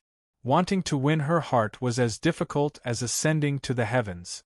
Right at that moment, a white-haired young man in a red robe came forward with a smile. "Fairy Jingyu, I have prepared a welcome gift for you. I hope you will like it." Gui Yuanqing and Lin Yifang looked at him with disdain.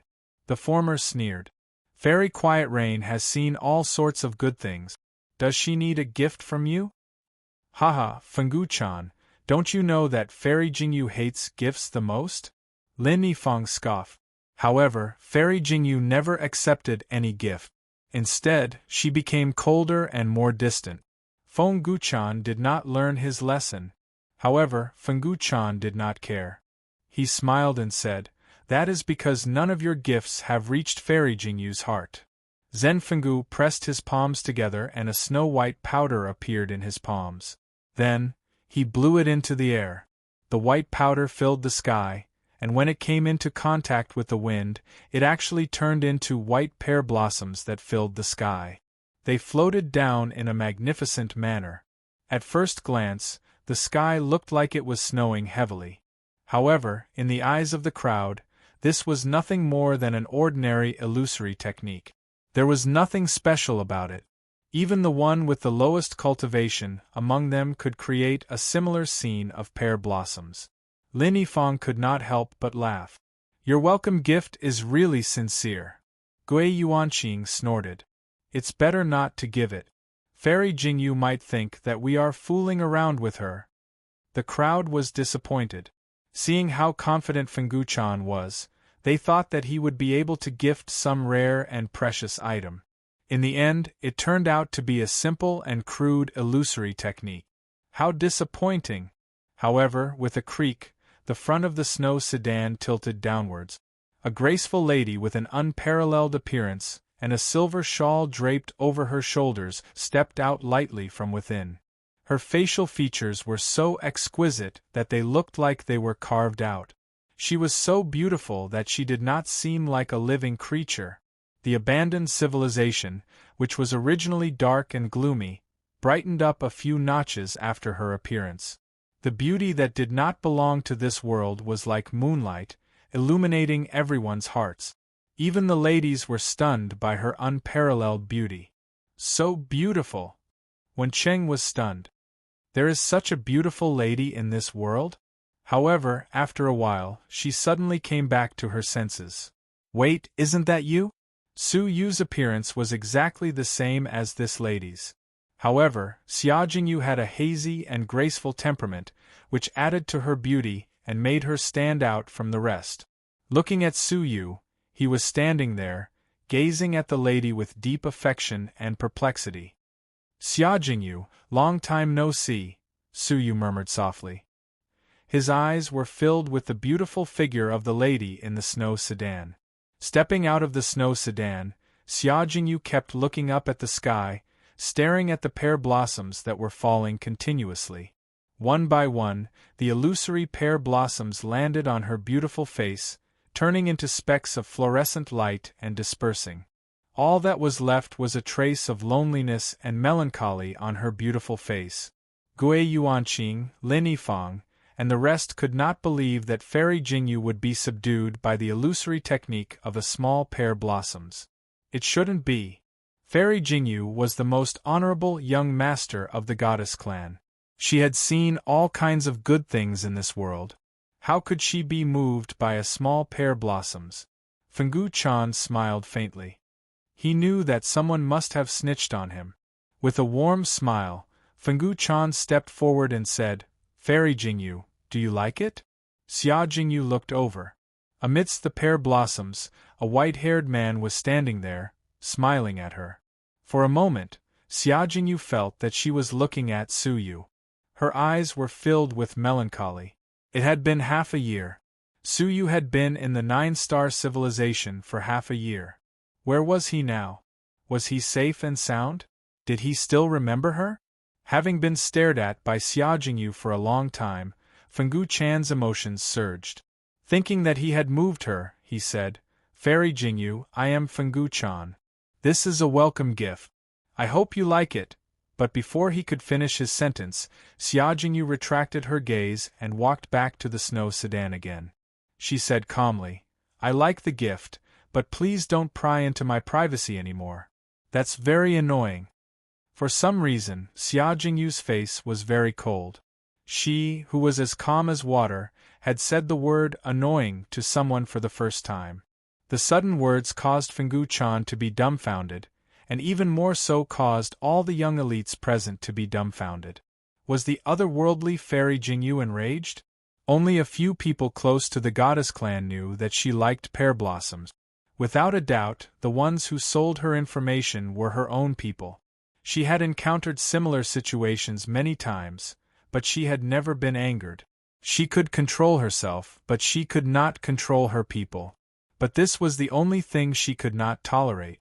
Because that bunch of pear blossoms was the most beautiful thing in her heart that could not be destroyed. Just as she bent over and was about to enter the snow sedan, a pear blossom suddenly brushed past her fragrant shoulder. Xia Jingyu frowned slightly and said, Do you want me to repeat myself? But there were more and more pear blossoms. Xia Jingyu's expression was cold. She turned around and glared at Fenggu Chan. But Fenggu Chan waved his hands hurriedly. It wasn't me. Chapter 2898. While Xia Jingyu was puzzled, the pear blossom illusion in front of her changed again. Pieces of snow-white pear blossoms fell to the ground, sprouted, and grew into pear blossom trees. The blooming pear blossoms were like pure white snow, covering the tops of the trees. It was picturesque. Xia Jingyu's beautiful eyes widened bit by bit, reflecting the scene that appeared in her dreams countless times. Too similar. It was exactly the same. Then, near the pear blossom tree, a wall appeared. Exquisite bluestone bricks formed an ordinary high wall, surrounding the pear blossom trees. Many of the spectators couldn't understand why the creator of the illusion would cover up Xia Jingyu's love for pear blossoms. The illusion was still changing. The clear sky suddenly darkened, revealing a bright and resplendent night sky. In the night sky, the stars were bright and the moon was bright. Strands of hazy moonlight fell from the sky, pouring into the pear blossom garden. It added some coldness and loneliness to the pear blossom garden. In the eyes of ordinary people, this scene was nothing special, the most ordinary scenery in the world. But in Xia Jingyu's eyes, it was as heavy as empty Tai. Her eyes were misty, the emotions that had settled in her heart for 100 years were rolling like waves. Her eyes were filled with anticipation, staring at the pear blossom tree without blinking. Suddenly, 2 blurry figures appeared under the pear blossom tree. Their figures were hazy, their faces could not be seen clearly, but one could vaguely tell that they were a man and a woman. Under the pear blossom tree, they seemed to be creating their artistic conception together, as if they were dancing together. But the spectators couldn't understand what they were doing. What was the point of such an illusion? But what made the crowd silent was that the otherworldly fairy Jingyu in their hearts had tears streaming down her cheeks. Clear tears flowed down her beautiful cheeks, continuously falling down. That expression seemed to be a smile, but more like sorrow. She, who was crying, suddenly raised her right hand's finger, lightly drawing in the sky of the illusion. Those with discerning eyes were shocked to find that the trajectory of the woman's finger in the illusion was exactly the same as what Xia Jingyu was drawing. It's artistic conception. Fairy Jingyu is best at creating artistic conception. Someone exclaimed. Concept was a secret technique used by low-level martial artists.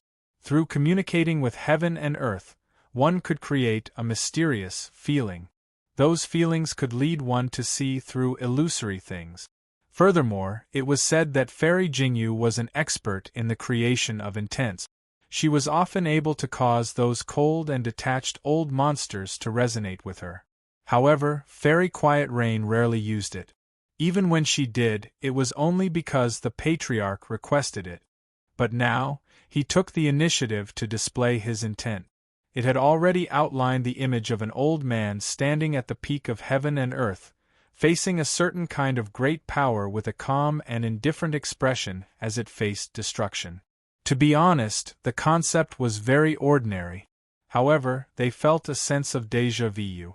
To be able to make it this far, who hadn't experienced desperate situations? The artistic conception that Xia Jingyu had outlined was a fragment of their past. But to Xia Jingyu, it wasn't just a memory fragment, but a bright moment in her life. At this point, the illusion gradually dimmed, and then completely dissipated. Wait a little longer. Xia Jingyu called out softly, wanting to hold him back. However, the environment gradually disappeared, and they returned to the heavenly star summit in reality. Xia Jingyu's beautiful eyes looked around with anticipation. Is that you? Is that you? She asked twice in a row, but no one responded. The person who created the illusion had already left without a sound. Su Yu pulled Wencheng along as they walked toward the foot of the mountain quietly. Ruyu, why are you leaving? Wencheng asked. The illusion was created by you, and Fairy Jingyu wants to see you. Why are you leaving? She didn't understand why it was Su Yu who wanted to see Fairy Jingyu. Now, it was clear that it was Su Yu who wanted to leave. What was he thinking? Wencheng could only see Su Yu's back, but he couldn't see the complicated feelings in his heart. He was glad that Xia Jingyu was still the same Xia Jingyu. Even the passage of time and space couldn't change Xia Jingyu's original intention. She still remembered Su Yu under the pear blossom tree. She still had him in her heart. What made him bitter was that he couldn't recognize Xia Jingyu. Firstly, his body had changed, and he couldn't convince himself to use the body of a woman to see the woman who had touched and felt the most sorry for him. Secondly, even if they met, he couldn't take Xia Jingyu away. Just now, when he was observing the crowd, he had detected several mysterious auras in the vicinity, which were jumping back and forth among the crowd. Those people had similar auras to Xiaojingyu. If he wasn't mistaken, they should be from the goddess clan. Moreover, their cultivations were terrifying, and they might have reached the later stage of the heavenly law master. They were probably looking for someone. Especially after the pear blossom scene that he had created appeared, those people moved faster. Therefore, Su Yu was sure that Xiaojingyu's sudden appearance this time was a trap set by the goddess clan to lure Su Yu out. "Let's go. I've seen everyone I wanted to see," Su Yu murmured. "However, it's not time for us to reunite yet." When his body recovered, he would build a force that could rival the goddess clan, and then he would go to the goddess clan and take Xiaojingyu away. He wouldn't take her with him to the ends of the world. When Cheng tilted her head in confusion, she had no choice but to follow Su Yu and leave the heavenly star summit. However, just as they reached the foot of the mountain, a soft voice came from behind. "Brother Su Yu, is that you?" On the stairs, Xiaojingyu's hands were entwined with a thread of fate, and the other end was tied to Su Yu. Su Yu sighed inwardly. He had almost forgotten that Xiaojingyu's forte was the path of fate. It wasn't difficult for her to find the person who had cast the illusory technique among thousands of people. Su Yu turned around and said softly, "I'm sorry, you've got the wrong person." Hearing the woman's voice coming from the black-robed person, the anticipation on Xiaojingyu's face was shattered bit by bit. So, it wasn't Su Yu. However, she wasn't willing to give up, so she asked again, "May I ask what's going on with your illusory technique?"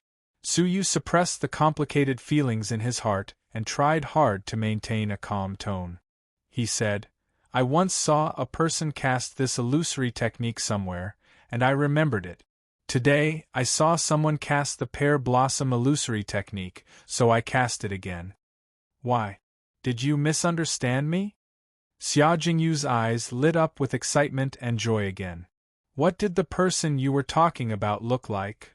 Su Yu was silent for a long time, then said, "I can't remember." However, Xiaojingyu took a step forward and copied Su Yu's face in the air. His face still had the tenderness of a teenager, and he had a head of long silver hair and a skinny body. His expression was indifferent and firm, like a person from a painting. When Cheng couldn't help but be moved. "Who is this? He's so handsome." Chapter 2899. Su Yu's heart trembled. It had been 200 years, and he had almost forgotten what he was like back then. But Xiaojingyu remembered it clearly. Su Yu looked away and nodded. "Yes. Is he well?" Xiaojingyu's tears fell again. Su Yu said, "I don't understand. What do you mean by well? If you're talking about his body, he's living very well." "I'm sorry, I spoke incoherently," Xiaojingyu said hurriedly. "May I ask where he is now?" Su Yu asked thoughtfully, "Do you really want to know?" Xiaojingyu came to her senses and immediately said, "I'm sorry, I shouldn't have asked." The rest of the light scanned their surroundings, obviously sensing that their clansmen were nearby. "If there's nothing else, I'll leave first." Su Yu was worried that if he continued to speak, he would be unable to stop himself from wiping away her tears. He had let Xiaojingyu down too many times in his life. He couldn't bear to see her cry anymore. "Thank you." Xiaojingyu smiled and said, "Thank you for giving me the best memories and the best news." She didn't want to know where Su Yu was. She was satisfied as long as she knew that he was still alive and remembered the pear blossoms and Xiaojingyu. She didn't dare to ask for more. "Goodbye." Su Yu turned around and left, dragging Wencheng along with him. Only Xiaojingyu, who was watching them leave, was left alone as she watched them leave. Before Su Yu disappeared, he looked back at her and said in his heart, "The day of our reunion is not far away." Xiaojingyu stood where she was for a long time. Finally, she smiled and went back into the snow palanquin. Then, she left. Not long after she left, several people from the goddess clan appeared in the dark. Each of them had a head of white hair, and an astonishing cultivation was hidden within their bodies. One of them had even reached the later stage of the master of the heavenly law. Although she had just stepped into the later stage of the Master of the Heavenly Law, she was still extremely terrifying. She could destroy the world with just a wave of her hand. After the four of them appeared, they looked at each other and shook their heads slightly. It seems like the clan miscalculated. That human didn't come, an old woman said, shaking her head. That should not be the case. The clan head can predict the future. Since she divined that Xia Jingyu's obsession would appear at the Heavenly Star Summit, she will definitely come. However, we've already grasped his aura. If he comes, he won't be able to escape our senses. It was true that their cultivation level was high, and the patriarch of the goddess clan was extremely knowledgeable. However, what she didn't expect was that Su Yu's body would be transformed into the body of the heavenly sun by Mirror Flower Heaven. When his body changed, his aura naturally changed as well. I'd be damned if they'd find it. The only suspicious one is the black-robed man. Don't worry, the boss has already secretly chased after him. If it's really Su Yu, he won't be able to escape. Xia Jingyu had returned to the goddess clan for many years, but she still couldn't forget Su Yu. His existence had seriously hindered the various plans of the goddess clan, so they had been trying to find a way to get rid of Su Yu. He had tried many times to kill Su Yu with the heavenly ordeal. They even used slave Jia. But all of them failed. There was a strong barrier between an 8-star civilization and a 9-star civilization, so the moves that the goddess race could use were limited. Feeling helpless, the goddess race could only give up. Not long ago, the patriarch of the goddess clan suddenly predicted that Su Yu would come to a 9-star civilization, so she came up with a plan to use Xia Jingyu to lure Su Yu out. Judging from the result, it was undoubtedly a success. It was just that they didn't seize the opportunity. Su Yu left the area with Wenqing. They were going to go to another black market and get 2 official documents. Official documents were different from invitations. The invitation letter of this place only needed to be shown. However, the official documents had to be used for a long time, and the one thought doing it couldn't be maintained for too long. Therefore, they had to find a black market to forge it. There were many black markets in this area, so they easily found a city with a prosperous black market. Landing on the outskirts of the city, Su Yu and Wenqing walked towards the city gate. When they passed by a huge green stone, a hoarse voice came from it. "Miss, please wait. I have a question for you." Su Yu turned his head and his pupils constricted slightly. Even with the powerful senses of Mirror Flower Heaven, she didn't notice that someone was approaching her. This person was so powerful that even Mirror Flower Heaven's body might not be able to handle him. "Speak." Su Yu was still very calm. On the green stone was an old woman in her 80s. Her body was old, but her face was extremely young, like a 10-year-old doll. She smiled innocently and adorably, but her eyes couldn't hide the great vicissitudes of life. "You are Su Yu, aren't you?" the old woman said lightly. Su Yu had been through countless storms, and he had long been trained to be calm in the face of danger. His emotions didn't waver. "How do you know?" "Intuition." The old woman walked down the green stone. Su Yu felt a great pressure before he even got an inch closer. As the saying goes, seeing is believing, hearing is hearing, the old woman said. "I want to know, who is under your black robe?" A powerful aura suddenly emanated from her body. Under the vibration, Su Yu's black robe was lifted, not only revealing his female body, but also the true appearance of Mirror Flower Heaven. The old woman was ready to strike. Once she confirmed that the person in the black robe was Su Yu, she would be furious and kill him on the spot to prevent future trouble. However, what came into view was not a man, but a real woman. Moreover, it wasn't an ordinary woman. It was a woman who looked exactly like Xia Jingyu. What was even more unfortunate was that the old woman recognized her. Her old body trembled and she cried out in shock, "Mirror! Mirror Flower Heaven!" Plop! In fear, she hurriedly knelt down and begged for mercy. "I have eyes but failed to recognize Mount Tai. Please punish me, your majesty. After a pause, she added, Everything is my fault, and it has nothing to do with the goddess clan. Please be merciful, your majesty, and don't make things difficult for the goddess clan. It turned out that the identity of Mirror Flower Heaven was so intimidating. Just showing her face was enough to scare people half to death. However, it made sense. The more ancient a creature was, the more they feared the majesty of the emperor. Suyu rolled his eyes, closed the black robe again, and said lightly, The goddess clan has always been bold. The old woman trembled. Your majesty, please have mercy. The goddess clan has always been cautious, and would not dare to disobey the decree of the holy mountain. Is that so? Then, is it also the decree of the holy mountain that you keep looking for a spouse for my vessel? Suyu asked coldly. The old woman was stunned, and said, This is the decree of the holy mountain. What? Xia Jingyu's marriage was being manipulated by the holy mountain? Xiaoyao Son of Heaven once said that the stone body in Xia Jingyu's vessel is the most special, and it can only be completed through certain rituals between spouses. So, you have to find a suitable partner as soon as possible. The old woman was suspicious. Didn't Xiaoyao Son of Heaven discuss this with you? Suyu secretly clenched his fists. Xiaoyao Son of Heaven again.